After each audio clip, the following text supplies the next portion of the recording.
as if they're watching our screen. So now what you want to do is hit share. Copy that. And then go over to this tab. And it goes here.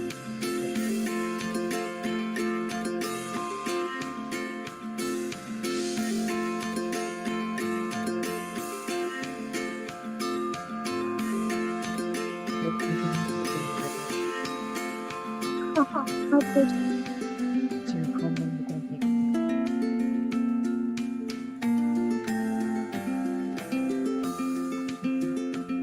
The whole thing.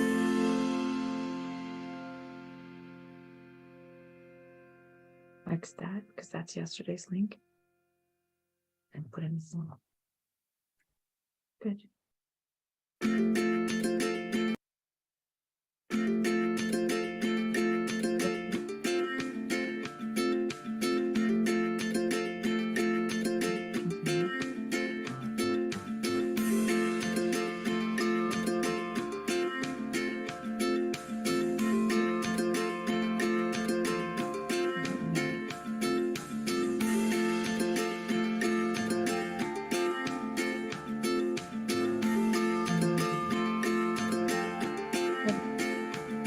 And now, this is where it gets a little more complicated. We're gonna go here.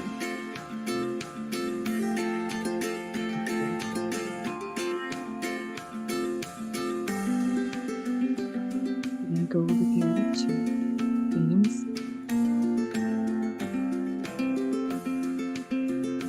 Customize. And we're gonna go to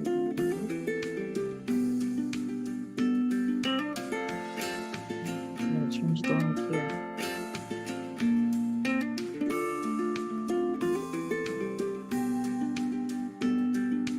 Let's see.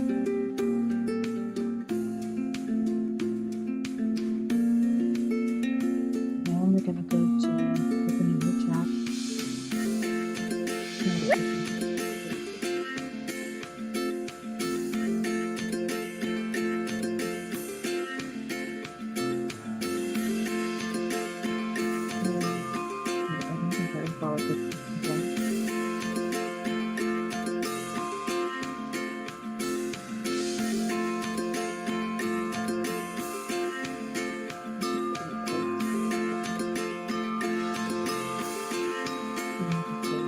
Deny.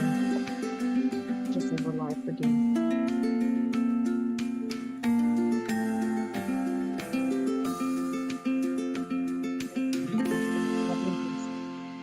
Mhm.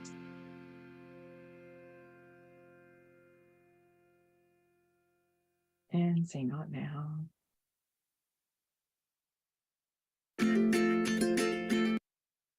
And hit go. Okay, and then 5 minutes in. Okay, one more thing left to do. So you go back to the video. And you close out Facebook. So you're gonna go to embed. Copy this code. Then go back to the website. And then you're gonna fix it. Not the like solve anything. Yeah. Go to pages. Go to the virtual customer. Go to the code here. And then scroll down here to where you found. Okay, there's iframe start and iframe finish. You're going to highlight just that here. And you're going to replace it with what you just copied. Perfect. And then hit save. Alright, now you can pull up the zoom in front of it again. Stop. Yeah. There's-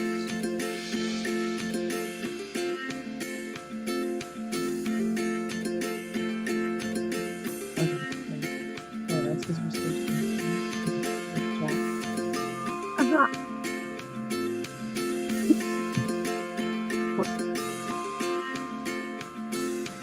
I'm a pro.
Hello, hello. Good evening. How are you? I'm doing well, thanks. How are you today? I'm good. Sorry, I'm trying to let Diane into the Zoom meeting from the waiting room. And also, yeah. Oh my gosh, I am so in love with those granny square earrings, my friend. Thank you. Fun times. These are so fun. So is it just like a fingering weight yarn, or do you use like crochet thread? Crochet thread. Okay. Aunt Lydia's usually. Yeah. Shade that. Here's some metallic. Oh, so nice. Yeah. I'm waiting for Right. Fro to come out with the 2.0 hook. The small is like a 225. So I'm waiting for the 2.0 and then that'll be my go-to. Yeah. Yeah. Hi. Oh. Hi, Diane. How are you? Good, thanks. Pleased to meet you. You too. Thank you so much for joining us. Hello. So, yes, Davider, this is Diane, and I have not met Diane over anything except email before.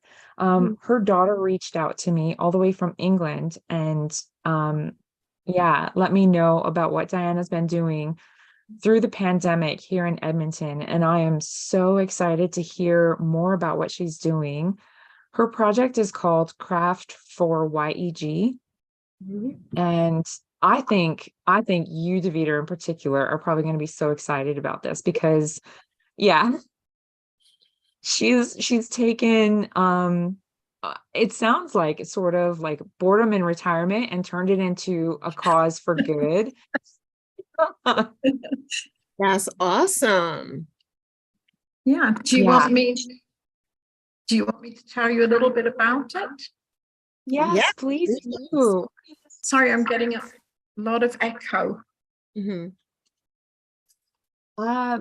That might just be because we're all talking at the same time. So I'm going to mute myself and please just tell us about who you are and what you do. Okay. So in 2019, I retired shortly before the pandemic.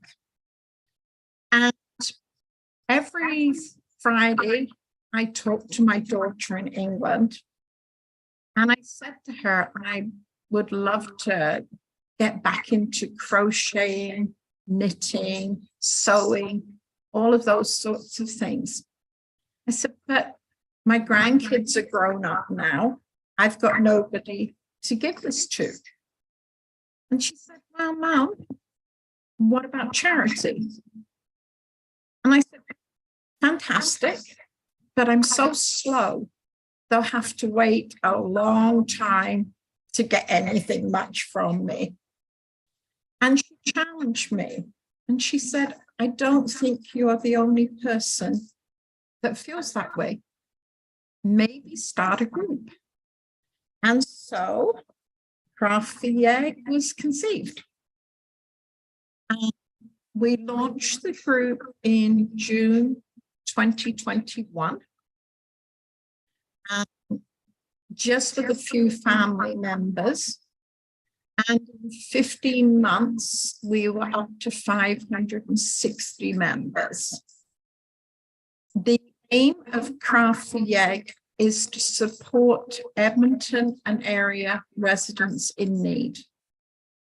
And so that can be through knitting, crocheting, sewing, weaving. We've even had people making cards as well. Every 3 months, we have a collection day. And to date, we've had 5 collections. And we have collected, sorry, I just had to look, 6,585 items in 15 months and donated them. That is absolutely amazing, Diane. You know what? I think you might have an echo because you have 2 devices. Would you be able to mute one of them? Oh, I see. And that'll make it easier for us to hear you.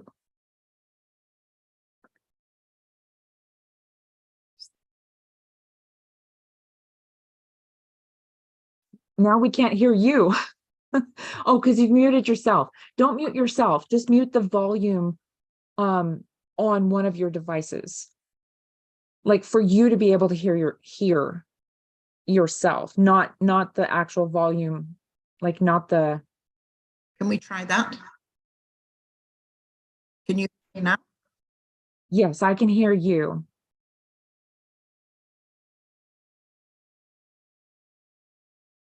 Can you hear me now?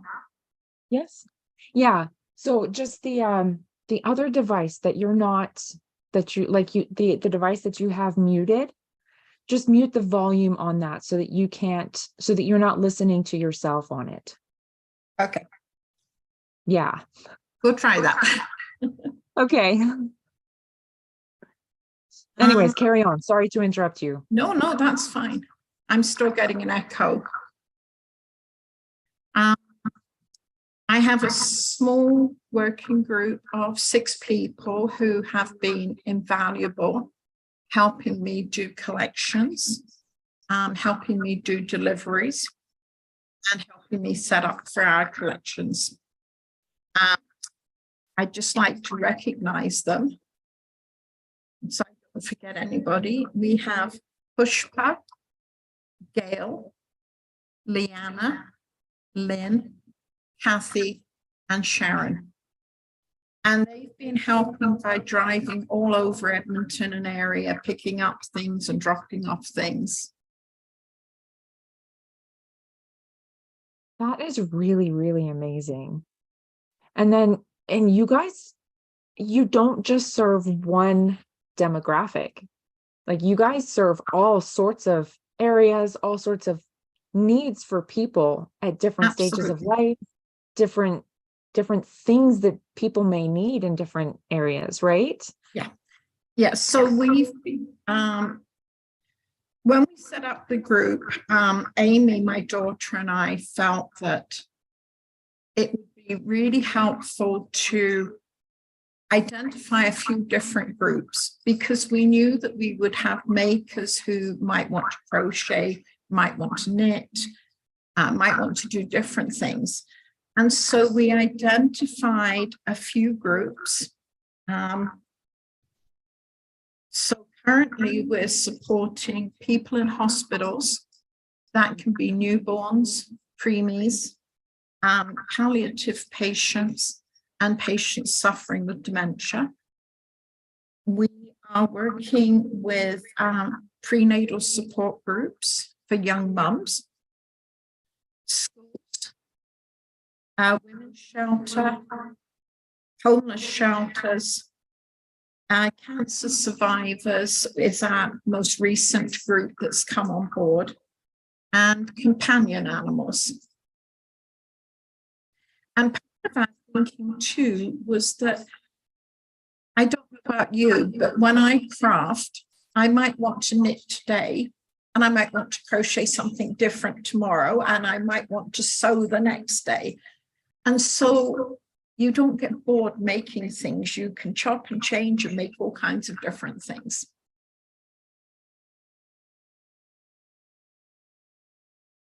So what types of things do the different groups like to make? I know that, well, I won't say what I know. What types of things do the groups like to make?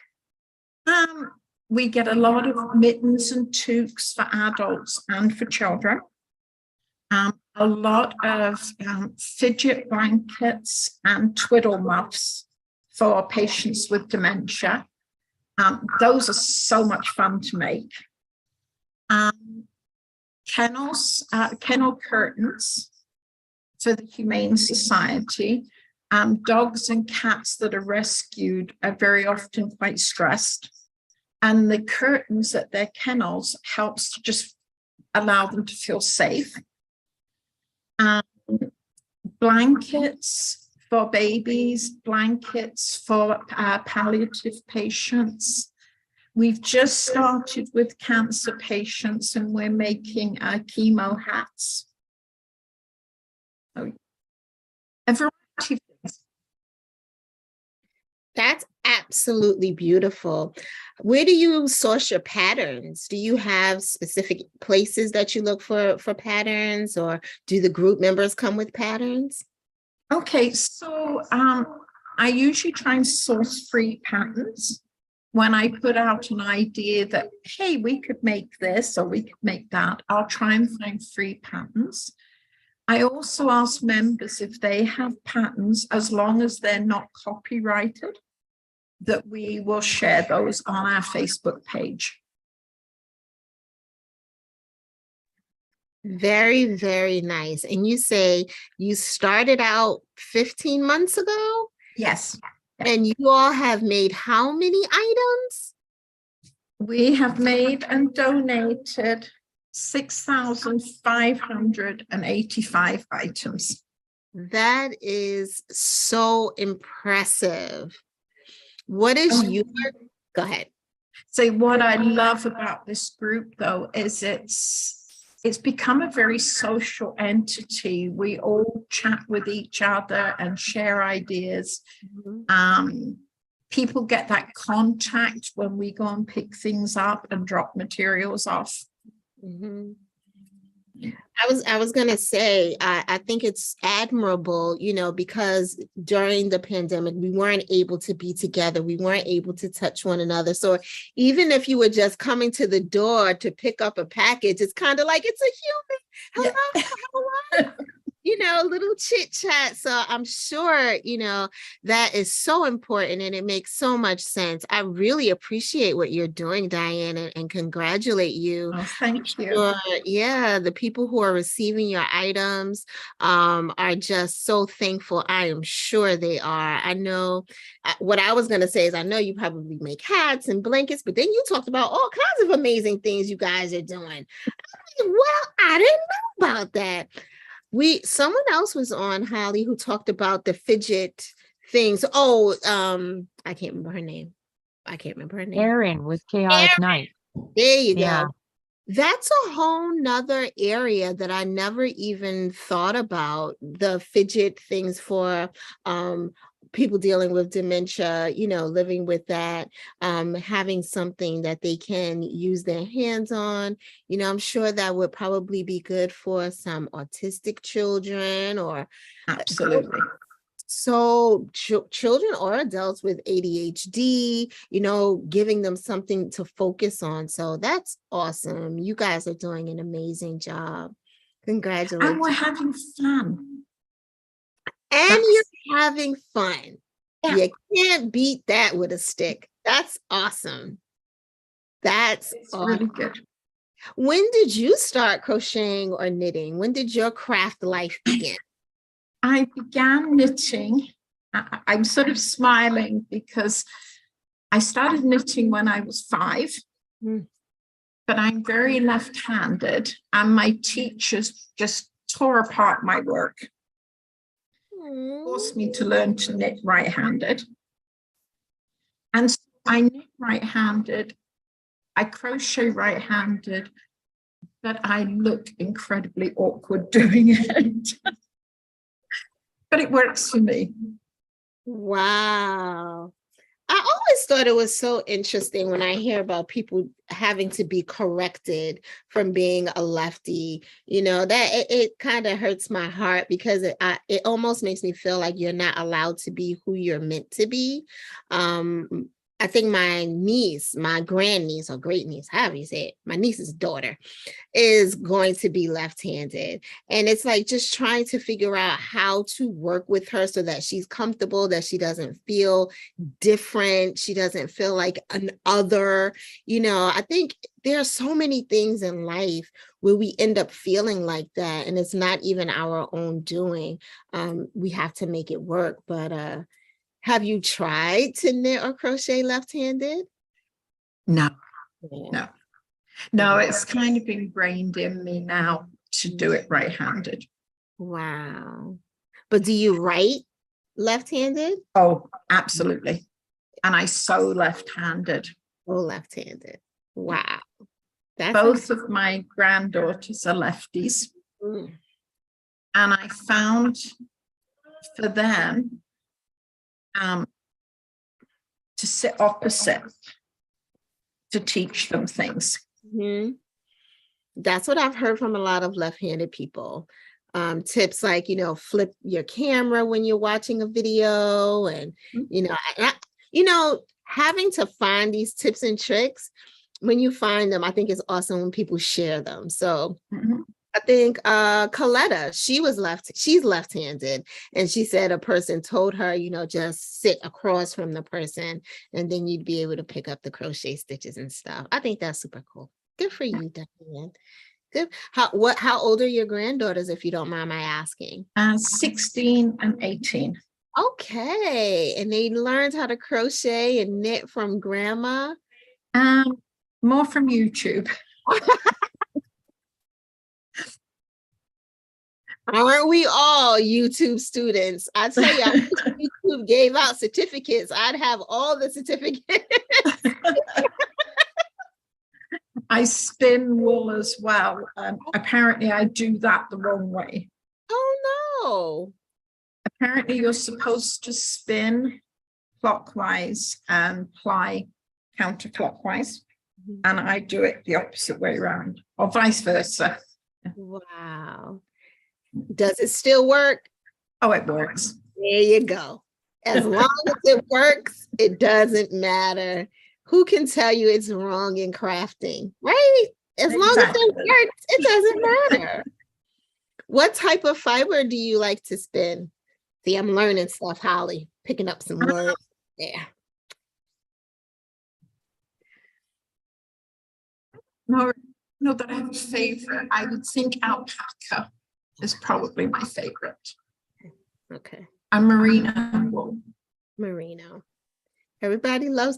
I wonder, is merino more accessible? Is that why it's like the one that most people talk about than any of the other sheep It's wool? just a beautiful fiber to spin on. Got it. Yeah. Got it. That's awesome. Awesome, awesome, awesome. So what are you all working on now? What kinds of things are you working on now, project for the group? December the 11th is our next collection, and it's always a surprise what people bring. I've been busy making mittens for children, and I've been making some dementia blankets, and I don't really know until people bring stuff what they're bringing. I love it. That's And we so try and make that a social event too, and have coffee and donuts and that too for people. absolutely. Where do you all gather? Do you have a specific place or do you mix it up? No, the West Edmonton Senior Centre actually they're lending us their space, Nice. which is very helpful. Yeah. Oh, that's so awesome. That's awesome. Well, kudos to your daughter for telling you, Mom, you can do it. Go for it.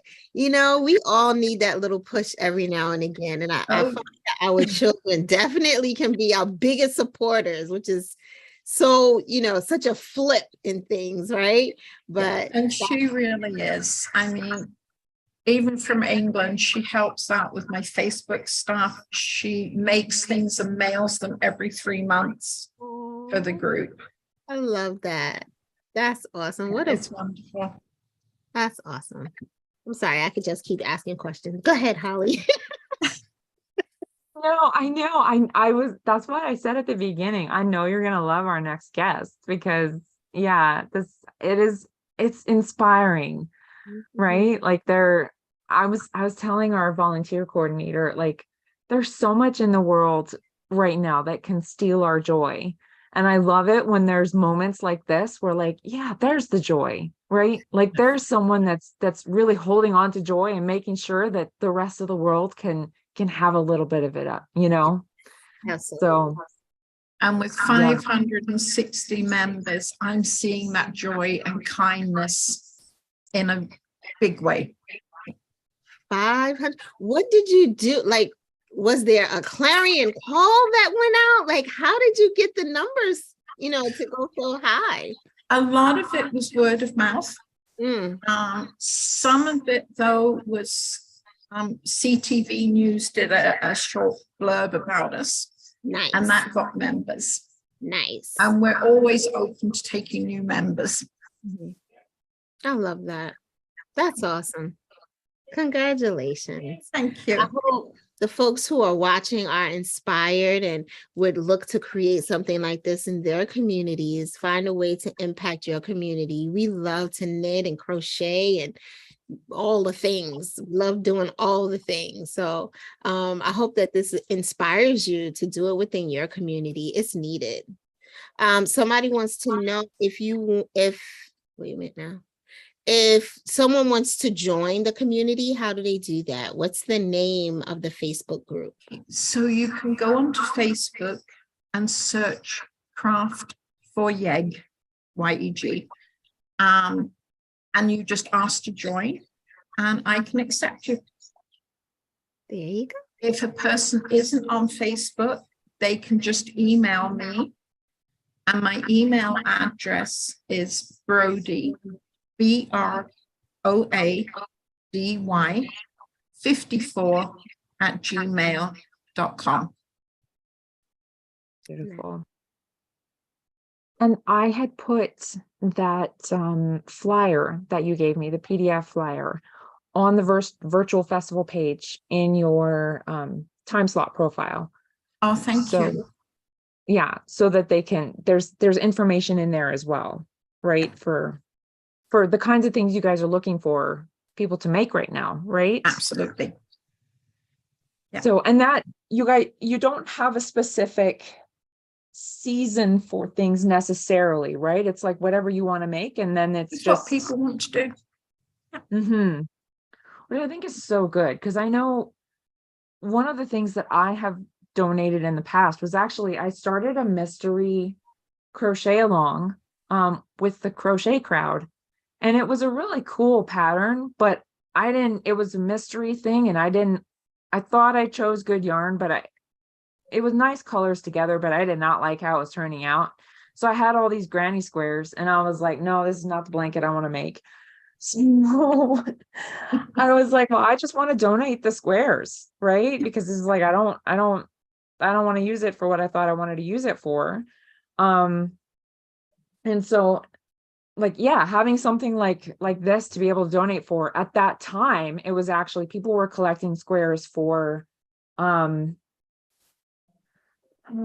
hockey team, like the bus that Oh, in yes. Saskatchewan.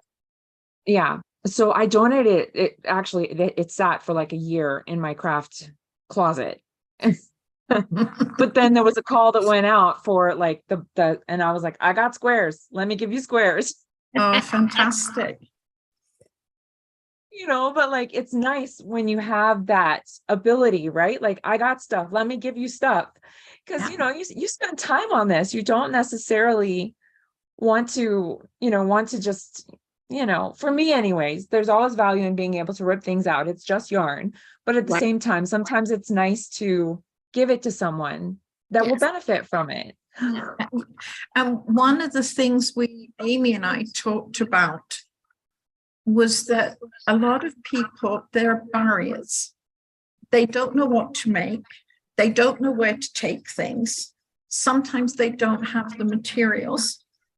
And this group, we received donations. So I shared donations with group members who need yarn or fabric. Okay. And we deliver them. We figure out where to take things. If people can't drive and get to our roundups, we go and pick the things up. Nice. And so we try to remove barriers for people. That's awesome. Okay. So that is really good to know too. Yeah, I got a whole bunch of yarn. Oh, fantastic.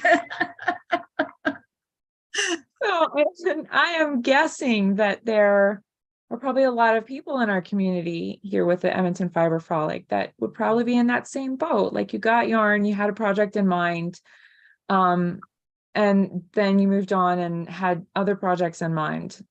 Exactly. Yeah. So yeah, we'll need to talk later about how we can make some of that more possible. Oh, fantastic. That's awesome. Yeah. Yeah, it would be really appreciated. Yeah, for sure. And I know even for myself, I think I've mentioned this. Maybe I didn't. Maybe I just mentioned it in my head. But as a mom, right? Like, both of my baby girls that were born at the Royal Alec here in Edmonton, it was so, as someone who makes and crochets, both my baby girls, when they went off and the nurses like weighed them and did the tests and gave them their first little bath, and they came back with this little crocheted pink hat on. It was so special to me knowing that someone made that by hand, and yeah, it's nice knowing that, like, just in general, our babies here in Edmonton get handmade little hats put on them, And handmade blankets too. Yeah. That is awesome. That is awesome. I love that. I love that. Go Edmonton.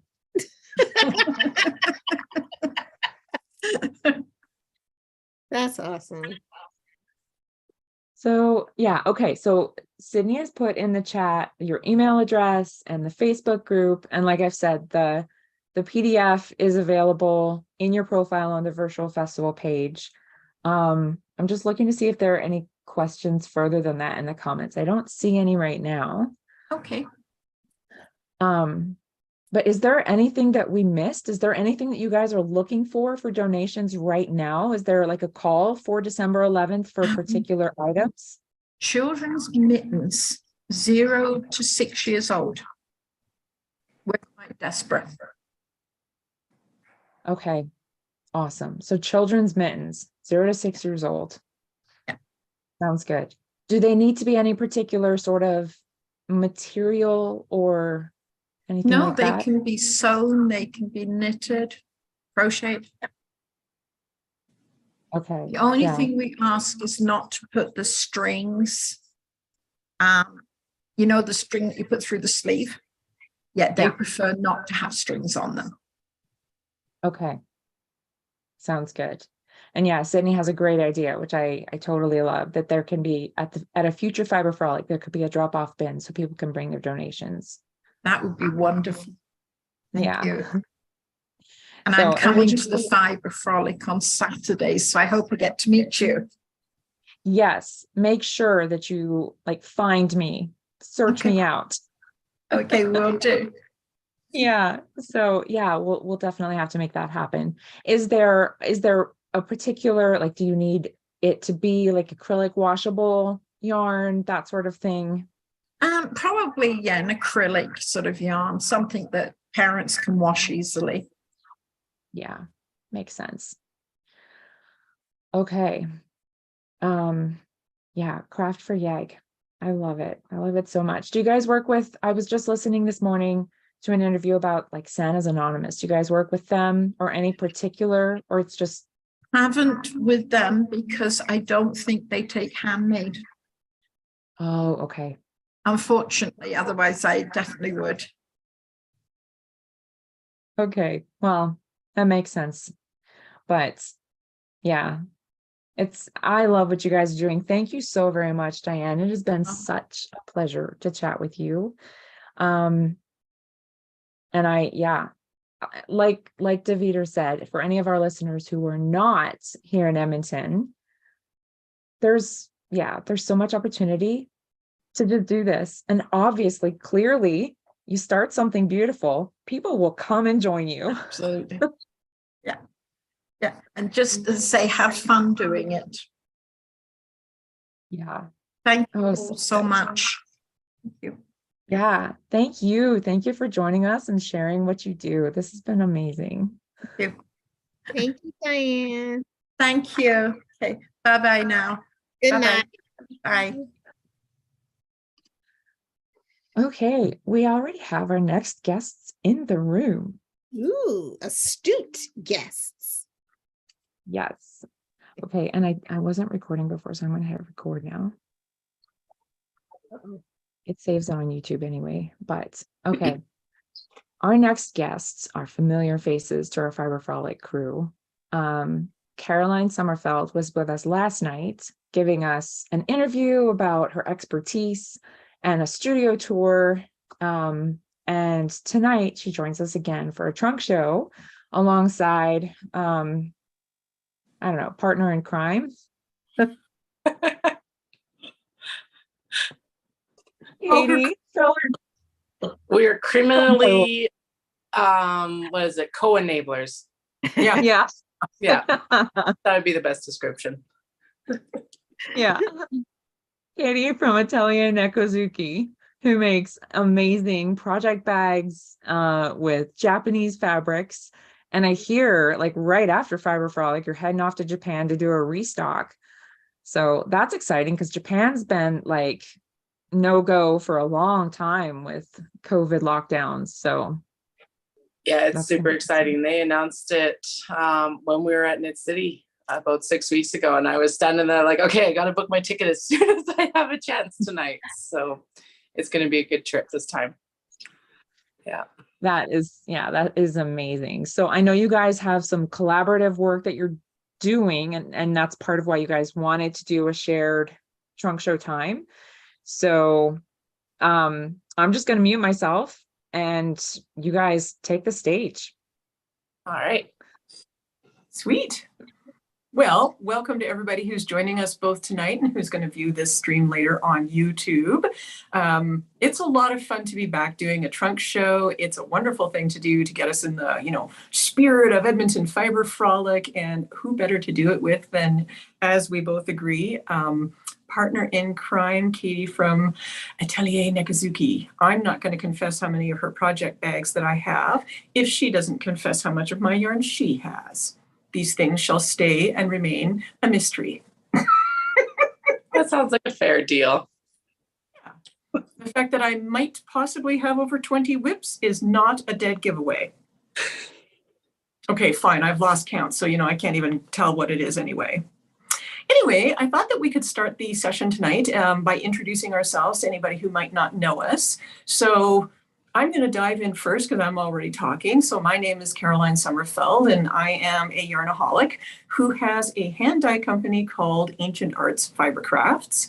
We dye protein fiber yarns, and we specialize in dyeing yarns that we create ourselves with the help of amazing mills and yarnies from all over the world. So we sell yarns that are created in Italy, in South America, in Canada, anywhere that you can find really interesting wools, really functional wools. And then I like to work with people who have enormous amounts of knowledge so that I can learn from them, just like, I can share ideas.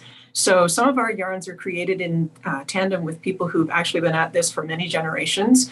The one in Italy, for example, they've been owners of their particular spinning mill now for more than 3 generations, they say. So it's pretty exciting to do what I do, and we hand dye lots and lots of yarn. And tonight I plan to talk a little bit about our latest new yarn, which we will be bringing to the Edmonton Fiber Frolic, called Hairly.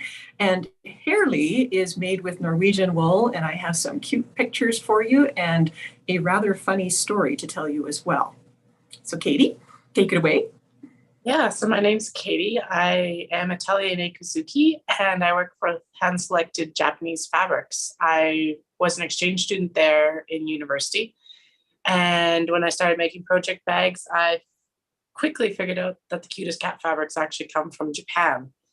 So I started importing them actually from Etsy sellers, and when my husband and I went back for our first trip in 2016, I also rapidly figured out that it was significantly cheaper for me to go over and hand select the fabrics. So basically what I've done is I've started going myself, getting the fabrics, because of course you can touch them, you can see them, see the weights and the colors in real life instead of ordering online. And it reduced the cost for myself. It's absolutely terrible that of course I had to go to Japan to do this, but it's really nice to be able to go back and visit some friends. We've made some really good connections with local yarn stores, both Caroline and I, in Japan itself. So on this coming trip, and it's less than 2 weeks now, which is actually kind of nerve-wracking, which is weird. It's the first time I've traveled by myself in about 12 years, actually. I just realizing the other day. But I'll go and I'll visit them, and I've got a whole lineup of new shops because there's actually been a really big shift in the fabric shops that are available now compared to what I had back in 2018, which was my last trip. So it's going to be really interesting to be able to do this. And Caroline and I have worked in the past on being able to do up clubs and kits from these fabrics. So I'll be able to show you some of those in the end, because I was able to dig up about half a dozen to bring to Edmonton. So yeah. Fantastic. Well, I look forward to receiving pictures while you're there. I will admit that, I poke her regularly when she goes on these buying trips because I have to live vicariously. Plus, then I can pre-plan which project bag I'll be buying next. So I'm really looking forward to all of the finds that you get there and putting yarn in them. Perfect. Alrighty, so we made a little outline here, and we're just going to bat this back and forth through the course of this hour. And so I'll take the lead again here, and I'm going to tell you a little bit about the yarn that I'm featuring. So it's a new yarn that we created using wool from a sheep that's descended from the sheep that the Vikings would have raised. It's called Viking Norway wool because there's an organization that has taken it upon themselves to help preserve breed genetics and to basically, as they put it, harvest this wool in as eco-friendly a fashion as possible, doing everything they can to preserve the sheep and the environment in the most animal and environment friendly way that they possibly can. I think there's like repeats in words there, but when I started looking into what I could do for my next yarn, I was really fascinated by some of these really ancient breeds. So these are ones that have genetics that go back thousands of years in some cases. So one of our other lines of yarn, Manx Lachlan, is in that yarn. It's a very rare breed sheep, and its genetics go all the way back into the Bronze Age, which is amazing. And they are super funky looking sheep.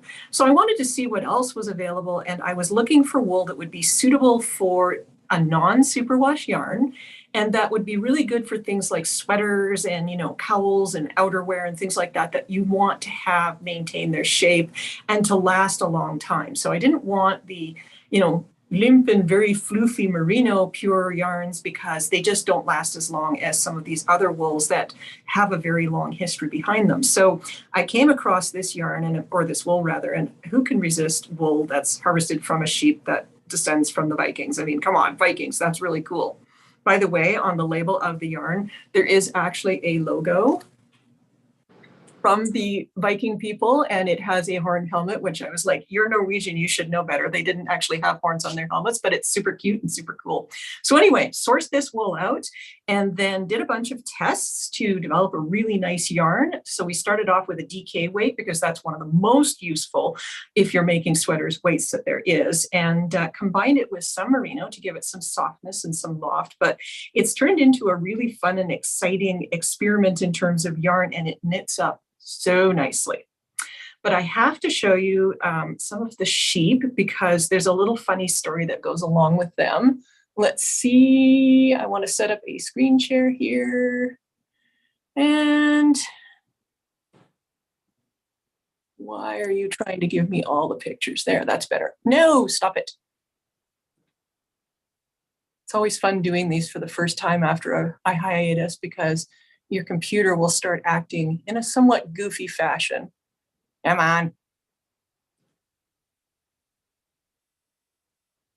It really wants to show them now. All right.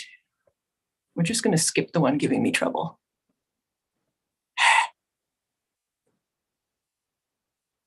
All right. So when I got this yarn and I tested it, and I had come up with, you know, the right twist for the yarn and the right gauge and everything, the grist, which is the thickness, I decided that I needed to find out more about the sheep themselves in terms of like the real nitty gritty details. And these sheep are really fascinating because they live in all of the more challenging environments in Norway. Norway, of course, has a very different climate, which, you know, sort of northern Canada will certainly know something about. And they're very, very hardy based on this environment that they're living in. One of the things about sheep that's really cool is the more challenging the environment that they live in, the better the wool on the sheep will be. So the animal puts more energy and more effort into growing that coat of wool because they need the protection and the insulation. So the funny part comes in terms of, you know, I've got this yarn, I've ordered 1.3 tons of it, it's, you know, being produced. And I said, now I need to know the specific name of the sheep breed, because everybody wants to know that, and I want to put that on our labeling and, you know, be able to talk about them. And the fellow in Norway said, well, it's a Norwegian sheep. And I'm like, yes. And thinking about, you know, the 1,100 or 1,200 breeds of sheep you find all over the world. So what are they actually called? And he said, sheep. And I'm like, what do you mean sheep? Norwegian sheep. And I'm thinking to myself, okay, this is not getting through to this guy. So I'm like, I need to know the names of the sheep that are cavorting on the hillsides. What is this Viking sheep called? And he said, our Norwegian sheep. And I said, it can't just be that. It needs a name. And he's like, what are you, stupid? It's a Norwegian sheep. We don't bother naming our sheep. Who needs a name for a sheep? A sheep is a sheep. And I'm like, okay, I get it. So it was really funny because he wasn't like totally rude, but he was just like, you know, you are a raging idiot and you do not need to know this stuff, because the sheeps are the sheeps and they roam the hillsides and then we get their wool from them. And that's all there is to know. So I did some more digging, and it turns out he's not kidding. Norwegians don't like to name their sheep breeds. So there's two different kind of sort of names for these sheep. And one is, get this, an old Norwegian sheep. So that would refer to the fact that the breed goes back a long time in history. And I couldn't resist throwing this one in because this highlights the next one. The other name that you can find for these sheep is white sheep, even though they're not white. So Norwegians are very, like down to earth, solid people, and they do not waste their time with all of these highfalutin names. Like I think I mentioned in my presentation last night, I'm going to talk about a sheep named a Derbyshire Gritstone. Like what a fantastic name that is. Norwegians are like, to heck with that. We could just call them white sheep. They're sheep. But you can see they live in the most amazing places on earth, with this amazing view and obviously living on really rough forage. And it does make for the most wonderful yarn. I had to include this particular picture. I swiped it from Getty Images, as you can see, but, come on, there's sheep up above a village that has sod roofs on them. How cool and how picturesque is that? And you can really get the feel for where they come from. And they do produce a really wonderful wool. They're not a very large sheep. So I would say that the staple length of the wool is about 3 to 4 inches maximum, but it has tremendous spring, a lot of character, and it has what people in the industry will sometimes call crunch factor. And what that is that it's got that springiness and that little bit of a rustic feel that means that you're going to get a sweater out of it that really holds its shape and that stands up to being beaten to pieces. So they're really cute little sheep. This is for the people, by the way, who love it when Lily photobombs in our Zoom trunk shows. And since Lily is not here tonight, she snuck in terms of pictures. And then we have more sheeps there. So you can see that they have a not hugely long coat. It's a beautiful sort of ivory color, and it really does make a lovely yarn. And one of the things that I like about it is that even though it's not a superwash yarn, it really does take color in very beautiful tones. And when you're a hand dyer, you also like to have fun. So as you can see, it can be really, really vibrant too. So these wonderful Viking Norway sheep sure do make for a lovely yarn in terms of the handle, but also in terms of the color. Yay, color! Can't resist. So we did have fun when we were experimenting with this yarn, and you can see that we were dyeing various neons. I think the camera's not even able to show that properly. You wouldn't believe how orange this is. And if you are a lover of craft dinner, yeah, craft dinner orange. But it also makes absolutely beautiful, earthy, rich tone-on-tone style colorways too. So it's something that I've been really enjoying dyeing, and I'm super excited to share with you. Now, in terms of how it works up, there's a number of things that I did with the structure on this yarn, and that's to give it the right kind of structure to allow you to do a lot of different projects. So one of the things that it's really great for is color work. So this is a cowl that I've designed using this yarn, and you can see that the stitches sit really nicely. It's very easy to work with, and it's really unique wool because as this cowl gets more wear, it gets silkier and silkier on the surface, and it's bedded together really, really well. So in the back, all of the floats are really just part of the fabric. They're not sticking up. They're not getting caught when you put this cowl on. So I'm super happy about the characteristics of this particular wool because it behaves in the classic way that you would want it to in terms of stranded color work. And of course, Norway is very famous for their stranded color work. The other thing that it's great for is it does a lot of wonderful texture. So it can show texture stitches. And unfortunately, I had some pieces of that and they are somewhere in a box, but you can see the ribbing on this cowl stands out really well. So this yarn is designed to be a 3-ply yarn that will give you really good stitch definition. So you can get a lot out of it in terms of cables and texture stitches, twisted stitches, that sort of thing. So it has a lot of loft, it has a lot of crunch, but it likes to stick to itself. And it has that added benefit of being non-superwash, which a lot of people are looking for these days. We couldn't resist trying it out as a speckle. And yes, it can speckle in some colors. But one of the interesting things about heritage breed wool is that it can behave differently at times. And so this yarn has a mind of its own, just like those sheep on those mountains, and just like the guy who was my contact and, you know, has a lot of character, shall we say. It was really like that's who's on first thing, I gotta say. Anyway, it twists colors a little bit, and so it will take them in its own direction. So it's a really fun yarn to dye because you don't really know what you're going to get until it goes into the dye pot and then it becomes its own thing. So I like to have a standard set of colorways, and this yarn sometimes it will take them and it will go where it wants to go. So sometimes you'll dye it, you'll expect it to be a particular green, and it's not going to do that. It's going to be a different green. It's going to be its own unique thing. So we'll be adding this yarn to our website next week, and it will have its own color palette and listings because it is a unique heritage breed yarn that wants to be itself. Alrighty. I think I've talked not a huge amount of time, but enough that I think that we should throw it back to Katie, and she's going to talk about her delightful project bags and how wonderful my yarn is when it's tucked in there. Good throwback. Actually, I had a question of how does it relate then to the Lascaux? Because I know that was one of your other heritage breeds, and now you're bringing in Hurley, right? So yeah, that is, and that gives me a chance to grab a couple project bags. Totally. Yeah. It's a really neat thing because when you design your own yarns, you can make sure that they are exactly to the standard that you want. So both of them being heritage breed wools and both of them being not super soft wools in terms of not being like low micron merino. Low micron means very fine, so very soft. Yeah. So I actually had the Hurley spun to the same gauge and grist and yardage as the Lascaux DK, so you can combine them. And oh my God, they are so pretty together. So yeah, it's very comparable that way. Yeah, because it looks like it's a lot whiter than the Lascaux, because I know the Lascaux kind of tends more of the Lascaux, the natural yarn would be roughly this color. Yeah. So definitely quite a bit of brown in it, but this one is very white. I don't have any stains here. It's really weird, but you can kind of see the white there, and you can see it's quite bright. Yeah. So yeah, with the neons and stuff like that, that's super cool. Because like the merino, then you know them off. Yeah, exactly. And those pictures of the sheep on the hillside, you can see they are quite a white sheep. Some of them can be white, quite ecru or quite ivory, but it's quite a bright white, which is really nice. And I just realized, duh, that's the natural white in the cowl. Yeah. Sweet. I'm just realizing how unprepared I am, but we'll go with what I have in front of me here. So let's talk about our kits, because we've done a lot of kits actually in the Socknado, which is one of your classic yarns too, with the 3-ply fingering weight, and one of my favorites still. It's actually the first yarn that I designed myself for my business.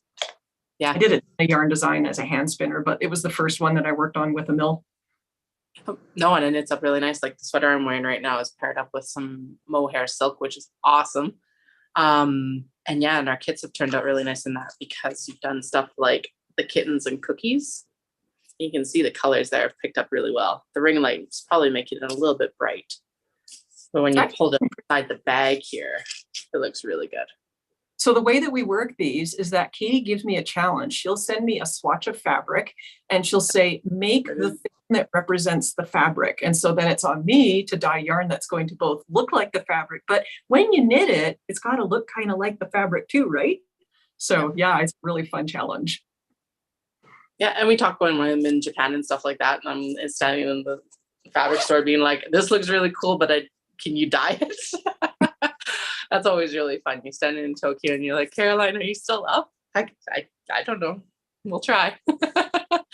That is one of the really cool things though too, is it's like, I've been working with these fabrics for so long that a lot of these are now really a throwback fabric.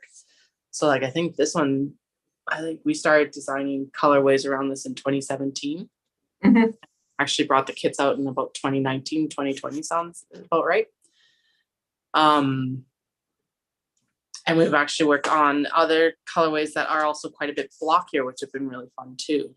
So like the Tokyo cranes here is really nice.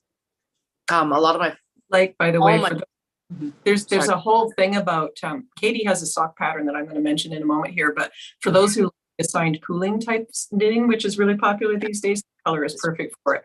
And Katie has an assigned pooling sock pattern, ... Yeah. The ridged for your pleasure socks. Yeah. And hat and mitten. It just depends on where you want it, right? So, and all the project bags are designed so that you can actually carry them along with you. So if you're walking and knitting, you can actually carry your project with you, because that's what I started making these when I was working full time and on transit.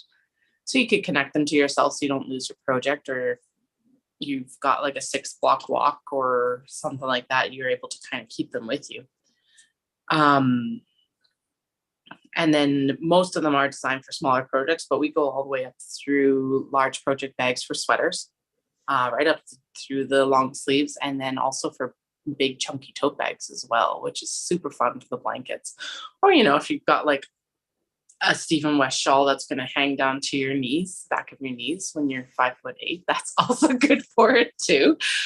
Or the blanket knits and stuff that I know are really popular right now too. The most popular sizes recently have actually been this box bag size, because you can actually fit 3 different cakes of fingering weight and yarn in it really well. Then you always have this really nice little space for a project too. And then when you open it up, you just basically end up with your yarn coming out the top here. So it never really gets tangled up in the actual zipper either, which I really like, because I know that can be a really big concern, especially when working with finer yarns. But the zipper teeth are actually fine enough that you don't ever really have to worry about it. Like, even when I've gotten it stuck, it's never actually torn through the yarn. Now, I'd never suggest overpacking your project bag. I've done it. Not recommended professionally. But if you do it, it happens. And if you don't want zippers around your projects, the knot bag is actually the best option. I want to interrupt you for a moment and mention that your box, one of the things that I really love about them, and one of the reasons that I actually have so many, is that I use them for things other than carrying the project. They make the most amazing yarn bowls for me, because if I use a ceramic yarn bowl, I can be guaranteed that Lily will swing her posterior and knock the yarn bowl over and it's broken. If it's wooden, for some reason, Shasta will kidnap it and drag it down the stairs and you never see it again, but they leave them alone. And so it's really handy. You can set them up and it keeps the cakes contained, and it keeps small paws from prying them out and stealing them too. So they do really make a wonderful yarn bowl, and then you can just pop your project in on top later and go. Yeah, really. And like, so you can transport them around the house, you can transport them to the pub, Yep. brunch. And yeah, you can just open it up and exactly like you say, so you can work from your skeins like this. You can work from them horizontally. And then actually the best one is the new bags are drawstring. So it doesn't matter where you're carrying them. It's super easy access. And again, transportable as well, because it can't not be at this point. This one's really nice too, because it's actually added the pockets in I know everyone is looking for right now as well. So there's 5 different pockets that you can use for different size objects. So again, in a crass commercial moment of enabling things, I picked one of these up at Knit City and I am madly in love with it. It's super well designed. I really do love the pockets. And one of the things I like about it is that the bag itself isn't stiff as a board. So it's really easy to kind of like pack it into a larger bag if you need to. And it's soft against your hip, because that's one of the things that I have. I don't even know who made it. I bought it down in the United States a few years ago, and it's about the same size, but it's made of leather. And every time that I swing it over my shoulder, it's like whack, and it hits the point of my hip, and that gets kind of annoying after a while. So that's something I really like about your design there. Yeah, well, and it is soft enough that like if you need to fold it up, if you're going to travel somewhere and you know you're going to purchase your project when you get there, because I know I'm not the only one. Can fold it up and throw in your luggage super easy as well. These obviously will drawstring, so it's not going to be like open like this and won't be as secure, but actually I'm surprised at how secure it actually is once it gets the leather like cording in, and then you just basically you can tie it up even if you wanted to, really. But yeah, it is super soft, it's super compact. If you're shipping Christmas gifts, would be a really nice little bit of an elevated option compared to the box bags too, because of the leather, and still is super lightweight for doing that as well. So that's always a good option with Edmonton. You can pick up a bag, or you can pick up one of our kits and ship it off as well. Sweet. Yeah, no. So I'll throw it back to you, because then what I'm going to do is once we come back, I'll chat a little bit more about how I'm going to proceed with Japan and the fabric selections. Absolutely. So going back to my beloved Hairley, and of course, my Alaska, one of the reasons for doing those yarns is because I think it's really important to preserve heritage breeds of sheep. I'm actually doing a keynote at the Edmonton Fiber Frolic on Saturday that will dive into the subject of heritage breeds. But one of the things that I wanted to do tonight was to tell you just a little bit about this particular Norwegian white sheep and why they are important. So one of the reasons why these sheep are really important is because the wool has a particular luster to it, and it's really durable. It's not actually a member of the luster long wool family. It's kind of a hybrid in terms of it has qualities that cross a lot of different categories. So it's kind of like a medium wool, but it's lustrous like a long wool, and it's got a lot of spring to it like a down wool. So the genetics on this particular sheep preserve a kind of wool that's quite different from a lot of the ones that you'll find here in North America. And that's why I went so far to find it, is that it's really important to not just look at your local sheep, but to look at local sheep all over the world. So the genetics on this particular sheep go a long way back, and the textiles are really, really unique and really exciting to me because of the ability of this wool to wear so well. So that's one of the reasons why they were bred, is that, of course, if you're Vikings and you are hand weaving fabric, you want it to last. Now, an interesting thing about Viking women is that they were an important part of the economy and their time. And one of the ways that they had power and wealth was actually through weaving. So Viking women would produce cloth that was very standardized in terms of how it was made, and the cloth was worth consistent units of value. So these sheep consisted of the wealth that these women would build in their families. So, the men might be off in a rowboat, going and slaughtering somebody in England, but the women were maintaining the economy and their families and building this economy via the wool that they wove from these sheep. So it's a really interesting thing in that you're preserving cultural heritage at the same time. So that's one of the things about heritage sheep that's so interesting, is that not just do they preserve genetics and things like that, but they also are a big part of people's cultures.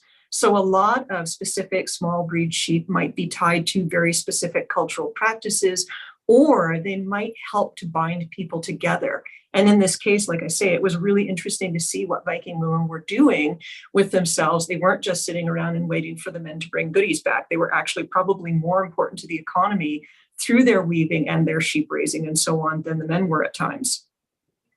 So this particular wool too is interesting because it maintains traditions in terms of how people handle wool. So if you look at the wonderful Shetland fleeces coming out of Shetland and Shetland Wool Week, one of the things that's really prominent is about how they have the same people every year using the same methods to sort the sheep, shear the sheep, grade the wools, and then the yarn is made from that wool following on. And it's the same thing with this one, is that they sort this wool by hand. So all of the 1.3 tons of yarn that I bought, yes, I am insane, but I'm going to enable all of you into Viking Norway wool. Anyway, it was all hand sorted by craftsmen, and they sorted into 16 different classifications. So in those classifications, what they will have done when we created this yarn is go to the particular grade of wool that's most suited for the purpose that we designed it for. So that's something that's really interesting about these heritage breeds, is that they continue culture. Then the next thing about this, and a reason why I chose it, is that animal welfare is a big part of what we're looking at. So we don't want to be perpetuating an industry that's not going to be kind to the animals that are producing the fibers that we want to use. And animal welfare is hugely important in Norway. So one of the things about breed-specific yarns is quite often they will come from a tradition, and they will come from people who care about the animals, because there aren't like endless millions of them. And so you'll end up with something that is really sustainable, that's renewable, recyclable, and also biodegradable. So when you have an old wool sweater and it's too late, and I'm talking pure wool, not ones with nylon and stuff like that, but if you want to get rid of it, this can be turned into compost, or you can literally just use it to mulch. So you could cut your sweater up if the yarn is no longer salvageable and you don't want to unravel it, and it goes back into nature. One of the neat things about wool too is that it does trap carbon. So it reduces carbon footprints, and it can actually, in a lot of instances, be carbon neutral in its production. So that's really neat. And that's really important these days as we try to reduce the amount of carbon that we're throwing out into the air. The other thing about these sheep is that you saw them roaming those hillsides. Well, the great thing about these sheep and this heritage breed and, the way they're raised is that they're not using pesticides on those sheep. They're not having to put herbicides and all that stuff on pastures for the sheep to grow on. So you're having less impact on the environment from that kind of stuff. So there's no pesticides and all of that. And this wool is actually certified so that it is pesticide, herbicide, all that kind of stuff free. Now they do look after their sheep, and if they get sick, they'll get antibiotics, but mostly the sheep spend their time roaming around on the hillsides the way that, a sheep would like to be. So kind of an interesting story behind it, and shows you a little bit why buying yarns with these breed-specific wools in them, it's very functional in terms of the knitting, but it also really benefits in, you know, the world and us in all sorts of other ways that you wouldn't have expected that go beyond the yarn itself. So I hope you found some of that kind of interesting, because I know I certainly did. It took me 2 years of research to come up with this particular wool, choose it, and then design the twist and everything in the yarn. And this was all part of the learning process, was investigating all of this and making sure that, you know, it may come from Europe and I'm in Canada, but it makes sense to be sourcing it from that area. So Katie, back to you with Japan and exciting fabric. And it is the same, like in a way it ties together, because, you know, those fabrics are really important for their economy and yours. Well, yeah, the really interesting thing with Japan is actually they do end up making a lot of their fabrics in Japan still, which I haven't done a really deep dive on their fabric like history, but we know that from their textiles with the kimono and the obi and like such specific special event wear, that they've got a very long tradition of it, and very unique tradition as well compared to a lot of our newer cultures as well in North America, which is really cool. And they've continued this in, like, I believe that even a lot of the Liberty prints are printed in Japan too, just because they have that technology still available, because they've maintained these traditions.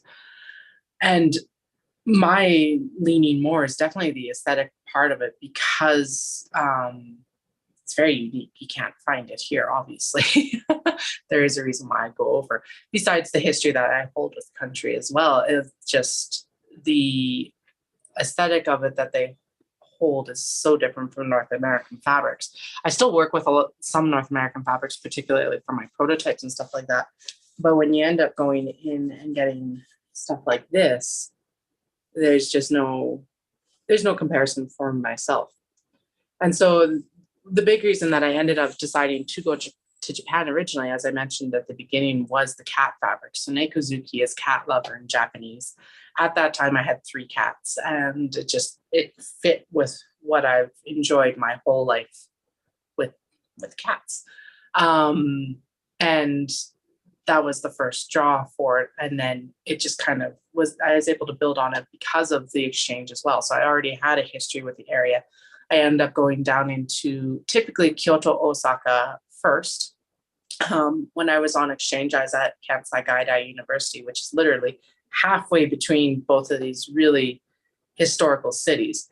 Osaka has been rebuilt a lot, but basically going into Kyoto, you're transported back to what would be referred to as the Heian and earlier period, which is thousands of years old. Nara, which is very close to this location as well, it's about 45 minutes outside of Kyoto, has the oldest Buddhist temple. Now, the Buddha itself has melted down multiple times. I think the current reconstruction, though, is still only from about the 1700s, but it has had an establishment there from about the 700s AD. So, like, you're building on that tradition. You know that the textiles have evolved as well. I mentioned the Heian period. The Heian period, basically, they wore robes that were 12 layers because they were so light. They just built up and built up and built up. Obviously, these are the court people, but that is also who we have the actual records from. And then you go in and you actually, if you look at the kimono that are typically worn right now, if you're going into a winter kimono, you have at least 3 layers. My Okasan, when I was on exchange there, dressed me. And basically you end up with an underrobe, and then you end up with the outer robe, which is the actual kimono. And then you have belts to hold that in place. And then it's built very much for a cylindrical figure as well. But basically, if you have any hourglass, you have to build yourself out so that you actually fit these robes. And I'm 5'8", which I think I only ended up finding 1 kimono that actually fit my height, because basically they're so long, but you have to end up folding it up underneath the obi so that you have, it's a really interesting construction that you have to do this. So there's an obi, and then there's actually a fold under the obi of the kimono holding it. Could never do it in an actual proper size kimono for myself. But yeah, you end up putting on this robe over top, and then you end up putting on your belts, and then you have a pillow that you build the obi over top of for your actual drum fold. So it would end up going like this, and then it ties as well. It's a really intense process, and it took, even for her, I think it took her 45 minutes to an hour to dress me. Now she undid the 2 hours of work that I did. So you can tell that as you get practice, you obviously get better. But how they end up actually working a lot of this, and I have worked with obi in the past. So this is not something that's on the regular menu right now, but I do upcycle obi as well. I end up going into flea markets and purchasing secondhand obi that aren't necessarily going to end up being worn again. They're purchased from estate sales. They're purchased from, or they're passed on from these people who just are done with them, because it is an evolving market. Even though that a lot of it's still handmade, it's still something that like changes fashion, just not as quickly typically as a lot of our spring, summer, fall, winter kind of catalogs go.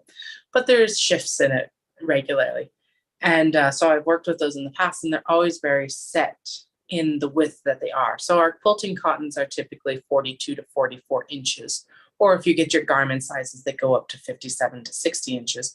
But kimono and obi are always pretty much set to about a 12 to 14 inch width. And I'm pretty sure that's mostly based on the style that you end up with. So the Nagoya obi that I typically work with are about 13 inches when you pull the selvages out. And when you look at the kimono, they are all built in panels of about that 13 inches as well, because that's what the actual loom would have been set to. So there's obviously all this history behind it, and they've actually carried that through into their cottons and cotton linen blends that they do as well. A lot of the fabric that I end up working with is the cotton and cotton linens. It is new fabric. And when I go down, so I go into Kyoto and I go into Osaka, this trip, it's going to be a little bit different. I used to have a shop in Osaka that was a pneumatic tube shop, and it was super cool. So I'm really sad that this closed. And I was chatting with the yarn store that I sell to there as well. And she said she had been going there since she was a kid. So this store has been there for a really long time, but they've closed. Still a really cool system though, because you would go in and you would go around and you would select your fabric, and then you'd flag down the salesperson, and then you'd go around with them and tell them what you wanted, how much you wanted of it, and they would write it down on these little sale tabs and take a clipping, and they would staple it to your receipt basically, or like sales tab receipt, and then they would clip a snippet to theirs, and then they would send all of this stuff up to through these pneumatic tubes, I'm sure, to the cutting floors that were on the 4th and 5th floor. And then it would all drop down behind the clerk at the front, and you'd pay them and you could take your fabric away. Last time I went there with my husband, we ended up carrying away 2 50-pound suitcases worth of fabric. It took them about 7 hours to cut. It was an intense trip. And this is something that I've had to learn too there, because so that's a completely different system for what you would even do in North America for purchasing. You can't go into Fabricland kind of equivalent there and tell them how much it was. It was very different. Kyoto, one of the main shops that I visit, is so all the bolts are out, but they have all the fabric samples on the wall. And I am actually I chatted with them the other day and asked permission if I could film in their shop when I'm there. And they said that, yes, I will. So I'll make sure that I get some video of this. But you go in and you actually go through all your selection there, and then you still have to grab a salesperson, and they pull all these bolts out of these like racks that are underneath your display pieces of fabric. And then you go up to the cutting table and you tell them how much you want of which ones and everything like that. And typically part of why I end up going to Japan too is that I'm not buying massive wholesale lots. I'm not buying a 15-meter bolt of these fabrics, because I am working in small batches. I would get bored, you would get bored, and that's not good for anyone. So I'm working in, most of my bags can fit in that 2 to 3 meters. If it's a large print, then I'll typically buy more, because then I'll be making more big bags out of it, the tote bag sizes. If it's a smaller print, I'm typically purchasing less, because it will suit on the smaller bags. So the small box bag, the knot bag, and the triangle bag sizes are perfect for these small prints. Tokyo is even more intense. They've actually got a whole fabric street. Now here, I've only ever had enough time to actually go to one of their shops. They end up with a 5-story building, and you go through this building, and this one is always fun because you can get these great big industrial canvas bag cart, and then you get they've got all their great big bolts laid out. They're on rolls. They're all rolls. It doesn't, like, they don't have it folded up like we do in Fabricland. And you pull your bolts out and you fill your like industrial canvas carts, and then you go up to the cutting tables and you tell them how much you want of everything.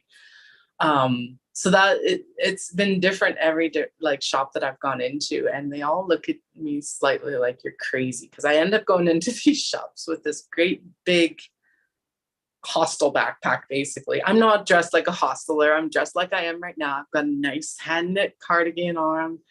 My husband isn't carrying a hosteling backpack if I'm going with him or whoever I've gone with.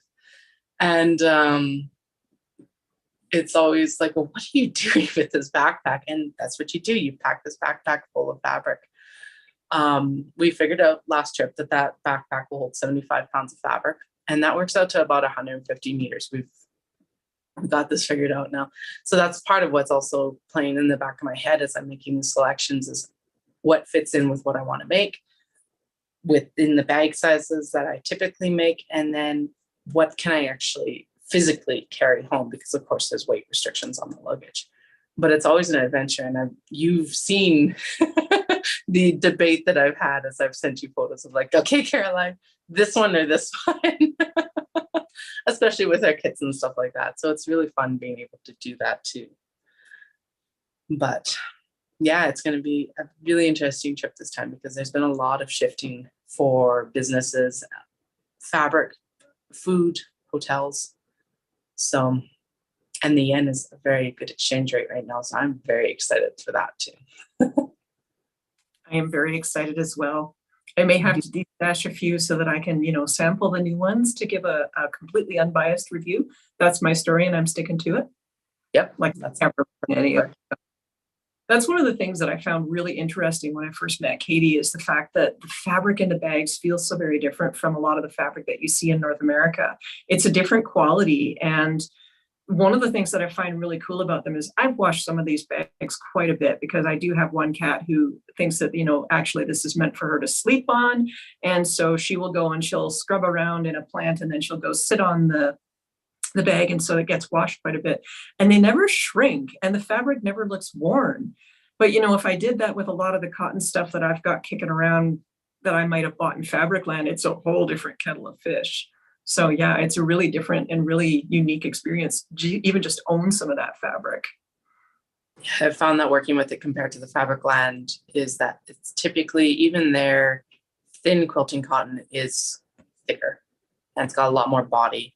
They do some really cool ones too with I don't have an example right here, but I always refer to it as the Dobby. So the warp and weft is slightly slubby, which is really, especially as a textile artist, because that is something that you can watch for, which is really cool. So approaching this as a knitter and someone who's like, I'm not unaware of weaving and everything like that and spinning, is really cool to be able to see that in the fabric too. And something that doesn't translate when you're trying to purchase it online. So that's part of it too, is not only cutting out the middleman for cost, but being able to go over and actually touch them and things. Because again, I'm not going to order a bolt, so no one's going to send me a sample of the fabric here in Canada.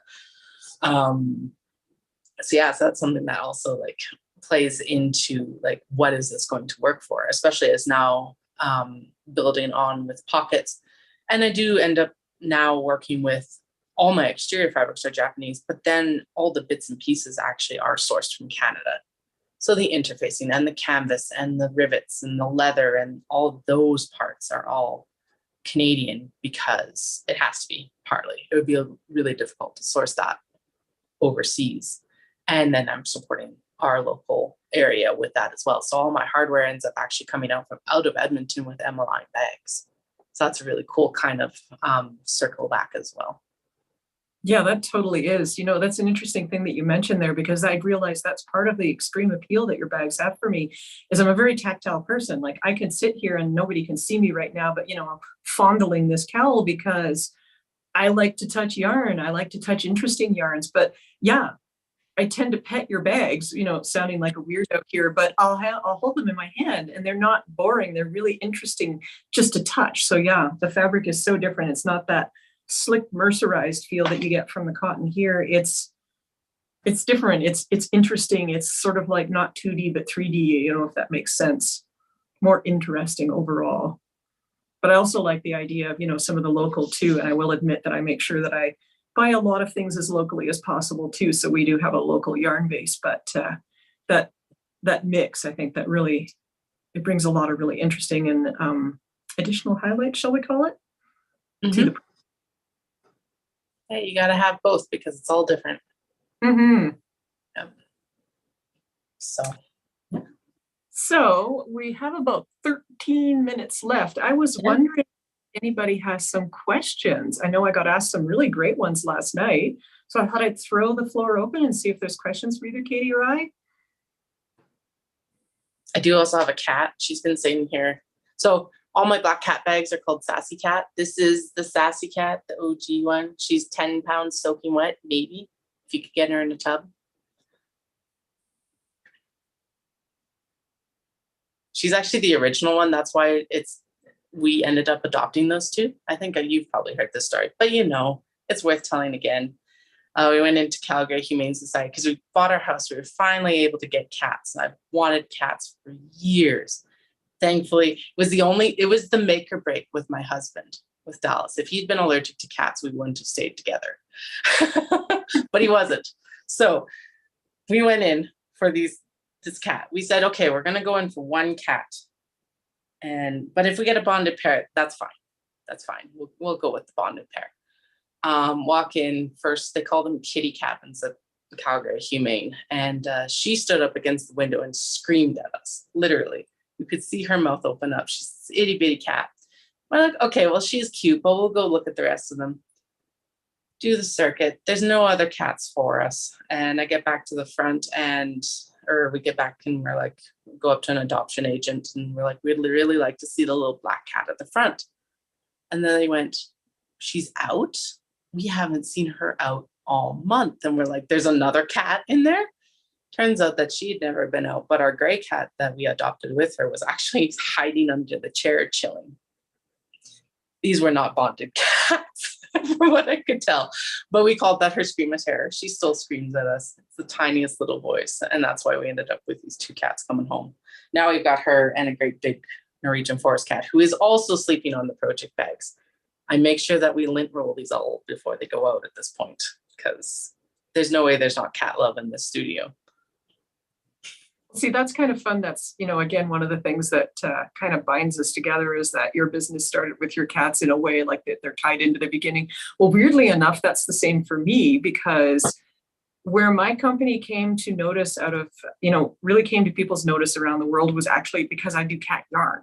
So because I'm what would be sometimes known as a crazy cat lady, and I've been involved in animal rescue for decades, I decided one night when it was -27, there were 2 feet of snow, and I was unloading 1,000 pounds of frozen kitty litter into a garage where the lights had burned out at the shelter that I was helping volunteer with, that maybe there was a different way for me to approach working with animal rescue. And so I went, I dye yarn, I'm going to make cat yarn, and then I'm going to donate some of the proceeds, but also it gave the rescues a different platform to reach people and kind of explain their mission and what was important and going on in the area. So I started off with cat yarn, and the colorway that broke my company worldwide was the calico cat one.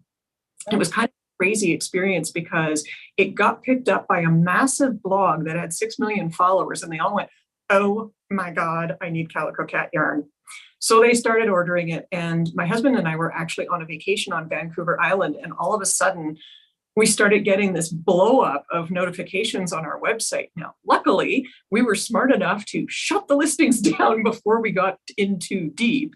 But after that, it went everywhere. And Vogue Knitting picked it up and did articles on cat yarn. And it's been in magazines in Japan, which was super cool, especially as I did not know until they sent me a copy of the magazine that their magazines actually are read in the opposite direction from ours. So that was kind of neat. And yeah.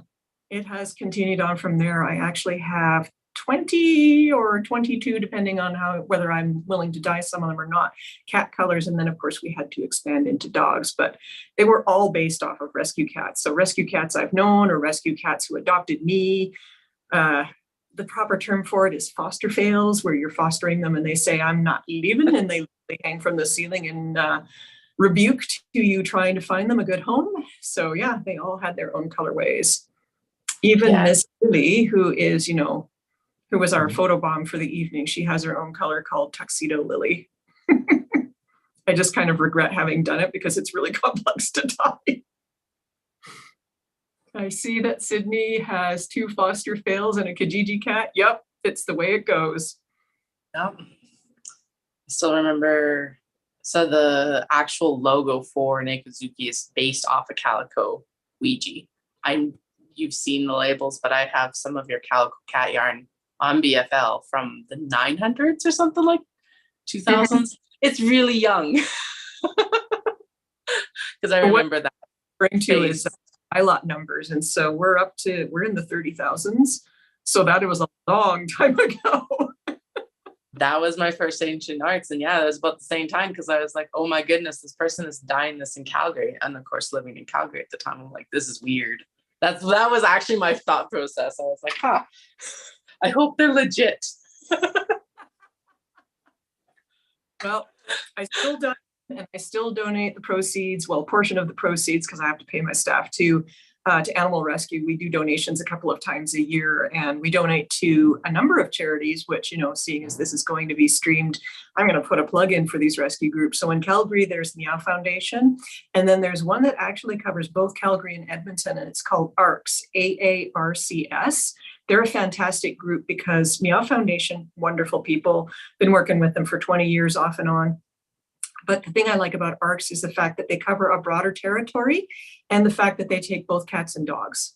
So, it covers both lines that I raise funds for, and they'll take rescues from like BC and Saskatchewan and so on too. So when we donate to them, it benefits more communities. And then the other one that we donate to is Best Friends Animal Society in the United States, because our people in the United States buy an awful lot of cat and dog yarn, and it seemed appropriate that the donations go to animal rescue in the United States. And Best Friends is an amazing organization. They're huge. They're an umbrella organization that helps so many local humane societies, and they do pretty much any animal that you can possibly imagine. So anything from horses to pigs to snakes to hamsters, cats, dogs, you name it, Best Friends is there for those animals and helping out smaller rescues as well. So yeah, it's pretty cool. But yeah, I did a lot of cat fostering over the years, and there were a lot of foster fails here and there. I think Lily is one of the very few that I actually sought out deliberately, and she came from ARCS.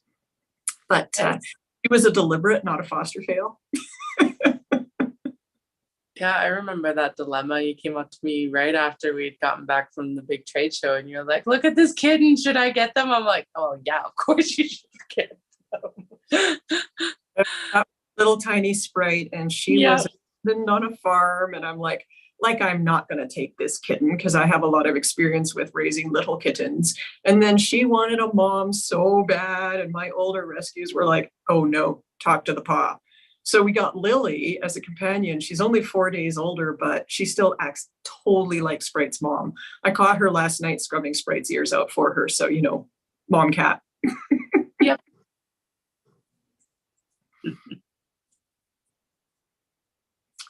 Well, given the chance for any last questions, we are coming close to the end of our time. We haven't had a lot tonight, but if you can think of anything, Holly. Yeah, I'm surprised. The chat, there are lots of people on, but the chat has been really quiet. So yeah, I don't know, David, do you have any questions? I know I didn't do a lot with project bags for a long time.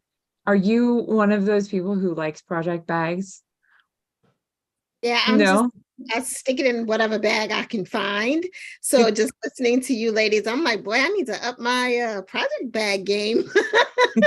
So I have a confession. I have been knitting for, oh God, I can't believe I'm going to admit this, 53 years.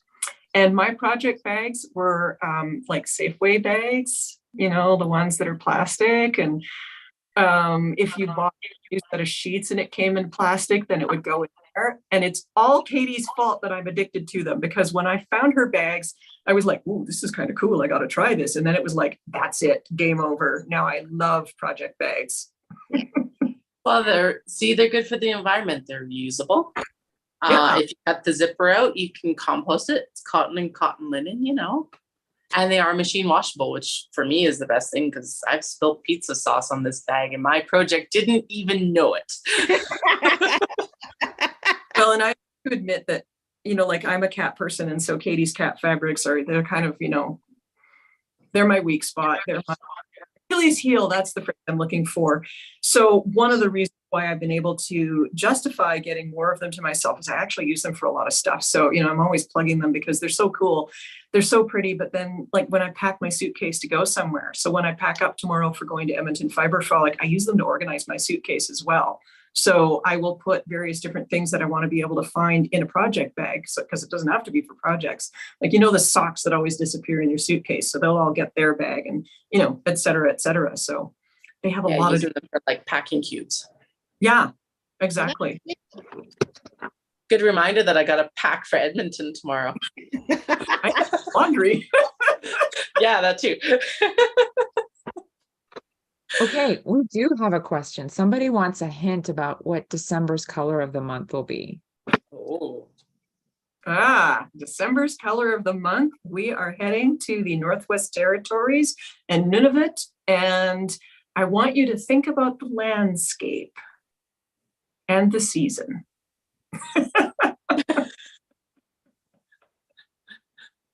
Can't tell you any more than that, or I'd give the whole thing away, but yeah. So that's our last stop on, so the color of the month, for those who aren't familiar with it, we do one every month. And this year's theme has been a road trip around Canada. So when we started, of course, we were still not able to do a lot of traveling. And so I thought, what better way to do the year than to do some armchair traveling and, you know, start ticking things off to put on your bucket list for when you can start traveling again. So that's how we have chosen our destinations along the way, is we've chosen really interesting places in Canada and done a colorway based on each one. So one per month. So we've been to festivals in Quebec, and we've been to amazing lakes out in the wilderness, and waterways and mountains, and one of them this month was near and dear to my heart, and it's like, oh God, here come the Vikings again. But it was the first Viking settlement known in North America. So that's where November's color of the month comes from, is the Viking settlement and the colors that are there, because they have some reconstructed houses and things like that. And I could not resist. Nice. That is awesome. Sorry, Davida, I think you're going to say the same thing. Yeah, I'm just like, nice. I love the creativity. It's so, you know, thought-provoking, and I can see it. Like, I can see everything as you're saying it. I can visualize it. I think that's just have that power. Good on you, Connie. Well, it's fun when we dye them too. Is I'm not sure if it's up 100% in the finished yarn, but when they're in the pans being dyed, they're actually painted like they're a picture. So you'll get a picture that inspires you. So like the one that we had for the Viking site there, for Also Meadows. I never pronounce it right because, you know, whatever. Anyway, so in the pan as it's being dyed, it's exactly like the picture. So we quite often we do them that way. When you knit them, one of the benefits to that is that some of them will actually kind of pattern in the same way as the photo too. So you get some of that happening. But yeah, we can't resist doing them like the photos as much as possible, because it adds that little sort of hidden secret thing for us. That's awesome. I love it. So fun. It's been really fun to be subscribed to your newsletter and to see the colors of the month. Like, I have an entire, on the other side of the wall here, I have an entire actual walk-in closet of yarn. So I don't need to buy colors of the month, but I love seeing the pictures of the newsletter come through. Like, it's fun just to be subscribed to your newsletter. Well, that is so cool to hear. And I got to really give credit where credit is due. A lot of that, or most of it nowadays, is written by Wendy, our wonderful customer service and sales rep. And she just has such a way with words. And whenever we come up with the location, what'll happen is all the staff will research it so that we can get the concept. But then Wendy does a deep dive into like, why would you want to go here? What's interesting about it? What are the things that you can do?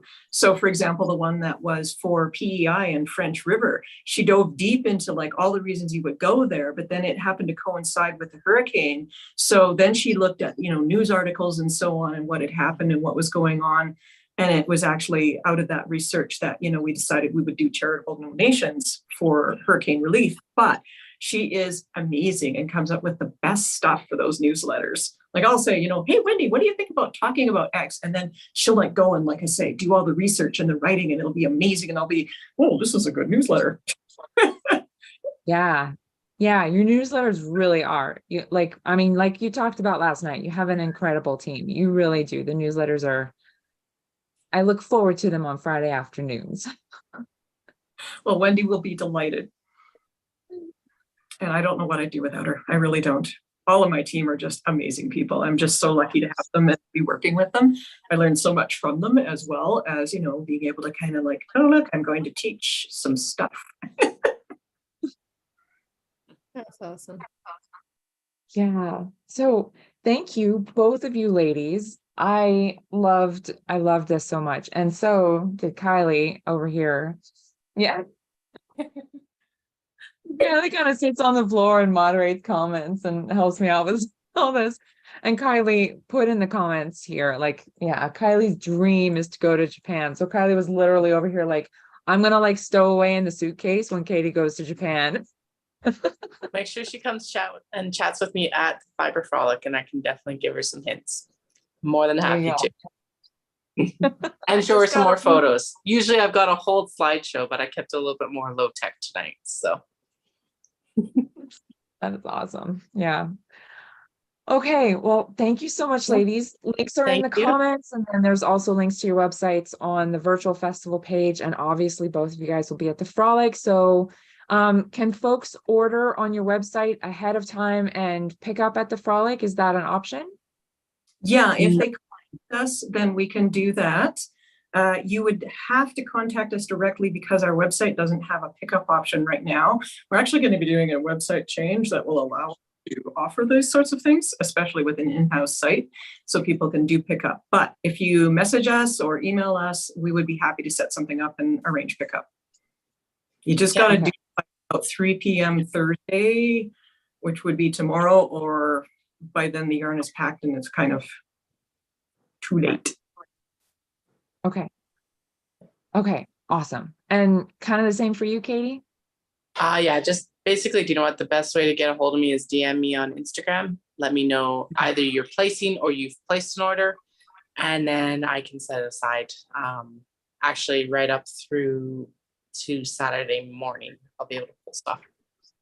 Okay, like, perfect. The easy way. Yeah. Okay, awesome.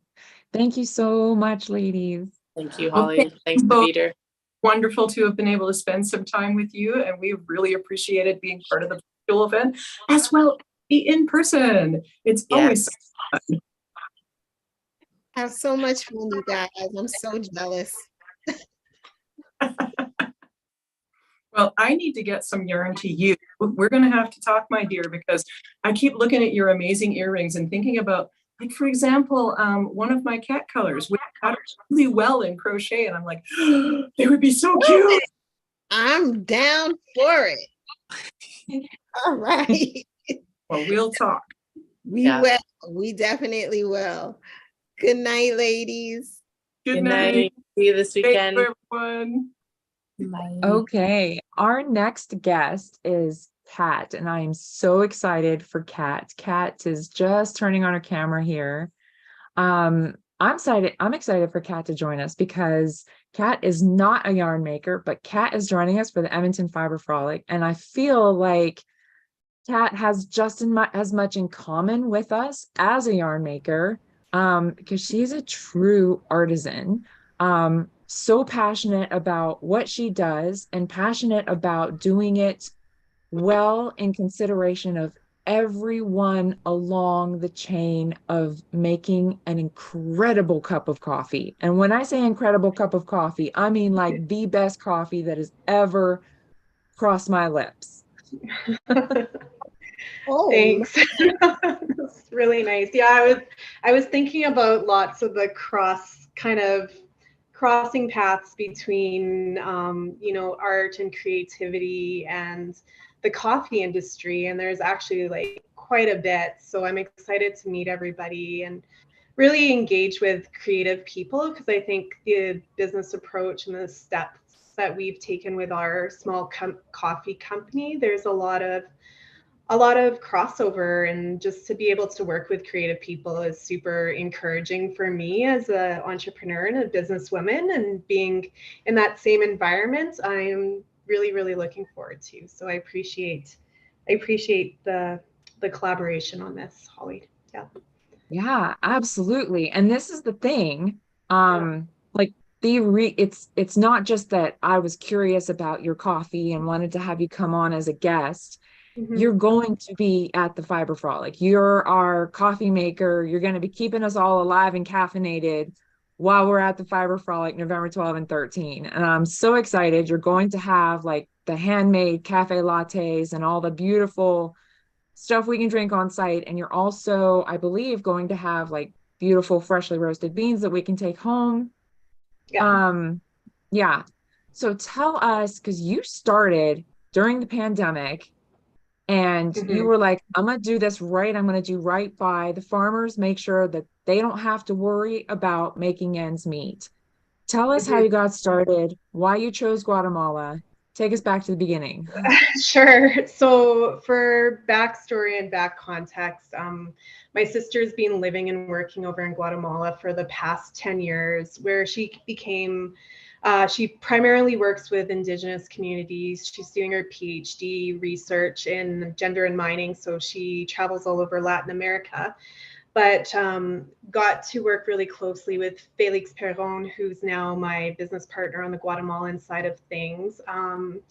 Long story short is he was working for an organization that was providing healthcare and a sustainable wage in Guatemala, and he was let go, and so he fell back. He already had coffee production in his background part-time, but he ended up, when he lost his job, he had to fall back on coffee production full-time.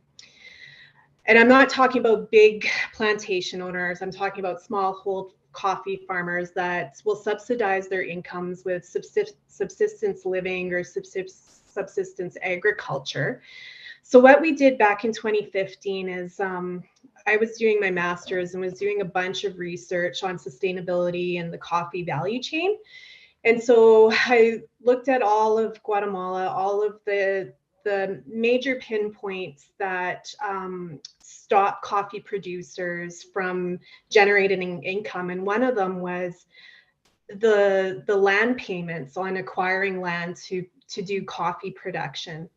So what we ended up doing was we took the lease of the land, or the land cost out of the equation, because it takes like on average about 14 years for smallhold coffee producers to become profitable. And even after 14 years, their profit margins are still very, very meager. So what we did was we took the land out of the equation. That way, from year one, the farmer could be profitable through our sales. So what we've done since 2015 is we've sold, when we weren't at full production and prior to the pandemic, we were selling our greens to cooperatives, which is generally how green coffee gets sold in Guatemala. And then when we were ready to launch in 2020, we like really launched right before the pandemic hit. Like April 1st, we were ready to go, and March, the pandemic hit. And so that, I think, like from an ethics point of view, it made me really, really just take it slow in terms of launching our products and launching for people, because we were dealing with people losing jobs, people scared about everything, and the impacts of COVID-19, not only in Canada, but the impacts in Guatemala as well, were super, super severe in some instances. And so it was just really taking our time and doing a crosswalk and having clear communication in terms of our expectations as a business. And when we really turn to sustainability and what sustainability means to our company, it is slow growth. It isn't, being the biggest coffee company out there. It isn't making big business decisions to like capitalize on things. It's really taking our time, evaluating, if what we're doing aligns with our values and our ethics, and making really concise choices in terms of the steps that we take as a company.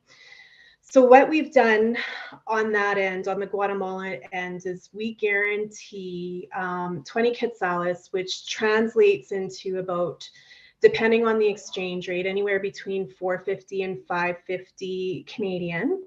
So we guarantee that per pound harvested. Now, we also take into other considerations stuff like loss of production, because this year production was down 40%. So what does that look like in terms of, if production's down 40%, is that 450 or 550 a pound? Is that really livable for smallholder farmers? And we found that it actually wasn't. And so we increased it again to 23 and 28 quetzales, so increased it quite a bit to make up for the loss of production. So really, our business model, it isn't based on a number. We don't base it on the C market, which most coffee companies do. We really look at the costs at origin, take those factors into consideration, and pay the farmers that we work with what they deserve in terms of equity in the coffee value chain. So it's been a journey. It's not perfect. There's still lots of growing pains and lots of, at origin issues that we're working with. Like, for example, this year fertilizer doubled. And so I needed to do a cash influx for fertilizer this year before even payments went out. So it's really working with the farmers to understand where they are at year to year. And so I really pride myself, and like my sister helps me out a lot because she's down there, but in terms of like trying to be fair and transparent and equitable, I think are like the three main things and the three main values that our company really focuses on. I've got a little like slideshow if everybody wants to see some footage of our farm. We haven't been able to go back for the past couple of years, but a friend of mine just went over. He's a professional photographer and took some beautiful footage for me, which I'm very grateful for, because my video skills are not that strong. So if it's okay, I can share with everybody. Yeah, absolutely. So this is just from my Instagram. Yeah.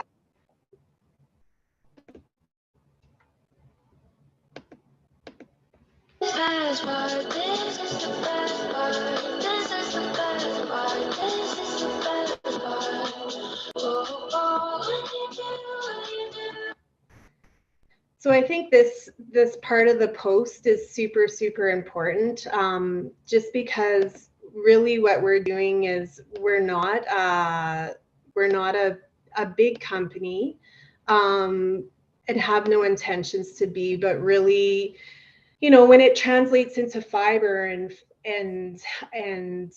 fiber production, I mean, it does share the same sort of values in terms of how that fiber is produced, where it's produced, who's being impacted by it, all of those considerations in terms of like purchase, in terms of acquiring, acquisition, and then the value chain with fiber arts and fiber yarns and stuff is very interesting to me as well. So I'm happy to kind of talk with the group and see where our worlds really align. I don't know if the video didn't play for us. We heard the volume, but we didn't see any images. Oh, you didn't? Okay. I don't know if you were able to share your screen or not, but we didn't see any images. Oh, maybe I'm not able to share the screen. Maybe it's disabled. Yeah. You should be able to hit the green share screen at the bottom of your Zoom. Yeah. And then it'll ask you what window you want to share.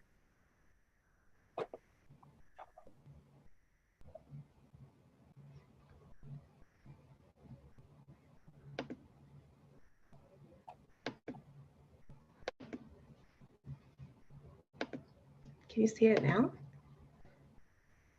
Not yet. There we go. Yep. Okay. There we go. I might just have to replay it or.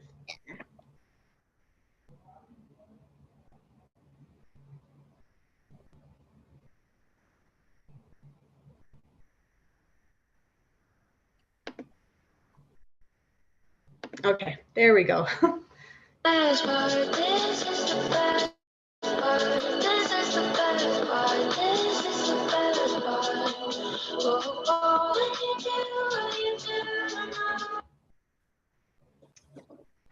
There we go. Very cool. So I mean, yeah, it's pretty cool. So we're 2,000 meters above sea level. In terms of like sustainability at the farm level, we do make our own organic compost. When we're processing our coffee, we're very cognizant of water saving strategies, as well as we do polyculture. So there's intersections of crop in between our coffee plants for subsistence farming as well. And next door to us, we've got a bee farm. So it's pretty cool. Yeah. Cool. Yeah. Why coffee? What made you go into coffee? I was in the industry from 25 onwards. So I've been in the coffee industry for just about 2 decades now. And so after I left and did my master's, I really wanted to impact change, to be honest. And I wanted to do it differently. And I wanted to do it in a way that the long-term benefits outweighed the short-term gains. Mm. Yeah. Yeah. What are the things that like grind your gears with the coffee industry? What are the things that you were like, this needs to change? The coffee industry, it's based on the C market. So everything that's sold on the C market is essentially, it's traded like a stock.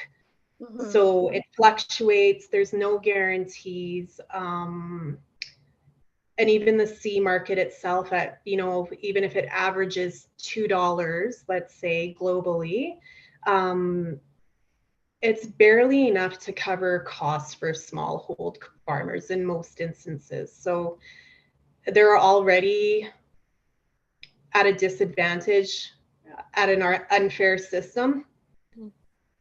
And so that compounded with the big coffee companies who really look to keep coffee cheap.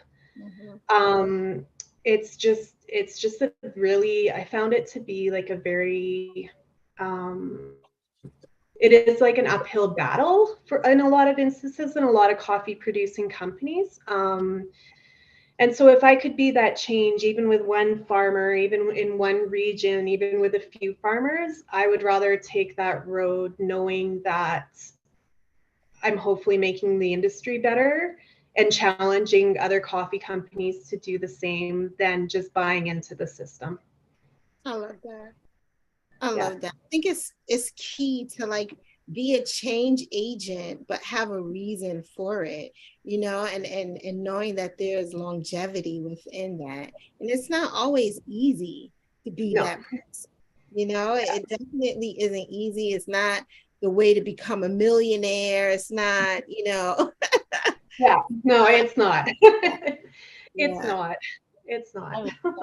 I respect Yeah, it. Always so yeah. inspired by people who find an issue and don't just complain about it, but they try to do something to fix it. So kudos to you for that. How did you find out about the fiber frolic? Well, actually, Holly reached out to me. Holly and Shannon reached out to me, but I've got a few friends that are actually vendors there too. So they messaged as soon as they saw Holly's post on Instagram. My Instagram was shooting up. They're like, "Are you gonna be there, Kat?" And I was like, "Yeah."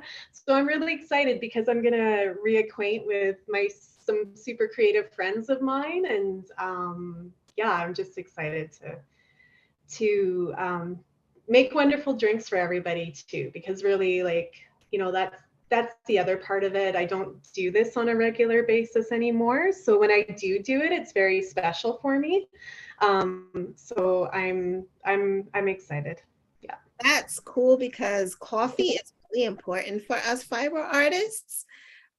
We really need it. So I unfortunately will not be there. So I am going to live vicariously through all of those who are going to be in the building.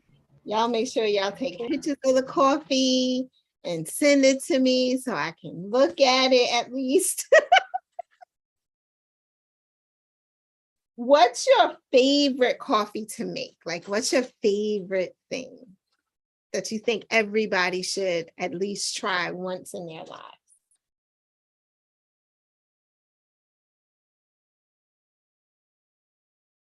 Oh, I think she might be a little delayed.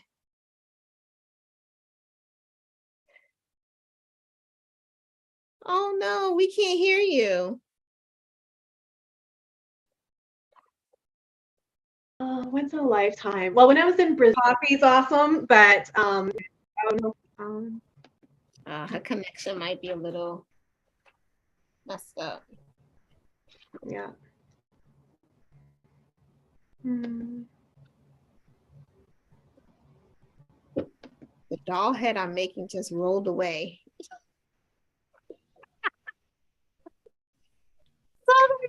Can you hear me now? Yes, we hear you. Sometimes my connection. Yeah. Okay. Yeah. Sorry about that. Yeah, my go-to drinks are Americanos. I'm just trying to think. Like, I think my most memorable coffee was in Brazil, though. Yeah. Their street coffee, their little cafezinos are like to die for. So I think it's the amount of sugar that they put in it, but yeah. That makes sense. Coffee Yeah. and sugar definitely go together. Do you do flavored coffee, or are you like, oh my God, that's disgusting? Why do people do that? It depends. I don't generally do flavored coffee. Lots of the coffee that we bring in, like for example, this year we're doing a natural prep coffee. It actually evokes like really fruit forward flavors. So I find it really interesting with the coffees that I bring in is that you don't need to add a lot of flavors to them because they're already kind of present, which is fun. But I do like experimenting with different sugars. So we've got like panela from Colombia that we'll have at the Fiber Frolics. And that's more of like a caramelly kind of sugar, which is really nice. And then I'll make my own like simple syrups for the coffees and coffee drinks. So yeah. You guys are in for a treat. I could tell already. Yeah. Oh my goodness. Oh my goodness. That sounds so exciting. Really, really.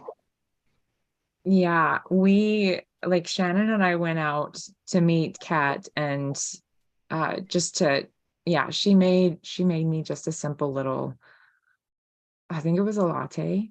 And yeah, like seriously, like just it was very simple. I think she put oat milk in it for me. And you could just Yeah. taste all of the flavors in this coffee. Like it was just this, there was so much, it wasn't too acidic. It wasn't, there was just so, you could taste all the flavor in it. That's the thing. There was so much flavor in it. It wasn't just, mocha coffee flavor. It was just all of these flavors. I've never tasted a coffee like it before. Wow. Yeah. Wow. Oh, I'm so jealous. My goodness. Great. Ugh, that sounds amazing. Question. So I'm not a coffee aficionado, so I don't know very much about it. What are your thoughts? What's the best way to make coffee? Is it like the press? Is it my grandmother, who is 97, still uses a percolator. So what That's the only one I might shudder at. But those grannies love their perks. Their perks, yeah. Yeah, they do. I don't know. I mean, I like experiment. Like my go-to right now, I do a combination of quite a few. I'll do French presses, pour overs, and espressos for Americanos. So those are kind of like my staples, but I do have an AeroPress, and I do have a stovetop like espresso maker as well that I sometimes pull out, but not as often. Yeah. Gotcha. Now, what's a pour over? I think I was watching a show and it was doing a pour over and it took forever or something like that. What's a pour over? Yeah, so it's kind of like the third wave coffee brewing method. So you'll use like a cone cylinder with typically, and actually the cone cylinders are interesting because depending on the type of cylinder, you can get kind of different brew profiles from them. Usually they'll weigh their coffee, they'll have their water temperature at a certain temperature. And depending on the ratios, you'll have a different brew time for each coffee that you prepare. But it's basically like a cone cylinder, and then you've got a gooseneck kettle that you pour over the grinds and immerse them with water, and you agitate them. And so it brews. They say that it brews like cleaner, more kind of distinct coffee profile cups, if that makes sense. That sounds like it takes a long time. And I need to my crocheting. So I'm just like, what you doing here? I just need the Java. Bring it. It's definitely not for those that are in a huge rush. Yeah, that's like sit and chill coffee. That's not like I got things to do coffee. Yeah, no.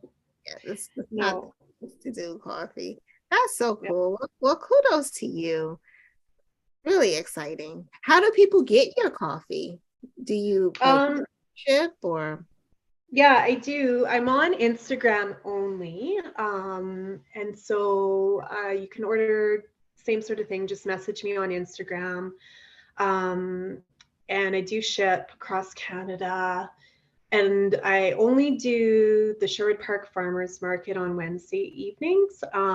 Select food and coffee pop-up shows, and then select special events. So yeah.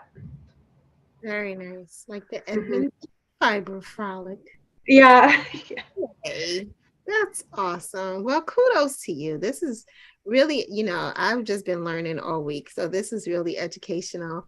And now I know what the pour over coffee is, and that I'm not bothered with it. We'll have them if you're coming. Are you gonna be able to come? No, I wish. I am in the States, so I wish maybe next year. So you got to sign on for next year, and I might try and make it over. But yeah, I'm excited for you. Excited and thankful for, like I said, people like you who see a problem and want to do something about it, not just talk about it. So kudos to you and your company. Y'all drink a cup for Mrs. DeVita. Just drink a little. This is for Mrs. DeVita. I'll take a picture and tag me on Instagram and I'll do a folder for you. Tag me, please. Like I'm sipping for you, dear. Yeah. Well, we're 9:01 right now. So yeah, this has been so good. There are a lot of people in the chat. They're like, what about tea? They want tea. So yeah, I know. I knew. I was like, if we have coffee and we don't have tea, there are going to be people asking about tea. One thing at a time. We get amazing coffee. We'll get tea next time. Yeah. I'll have a few like simple teas, but nothing too crazy. Yeah. Yeah. Okay. Well, good to know that we'll have some tea. So there's an option. Yeah, there's an option. She's got it all. Okay. Well, my friends, thank you so much for joining us. This has been so good tonight. It really has been. Thank you, everybody. Good night.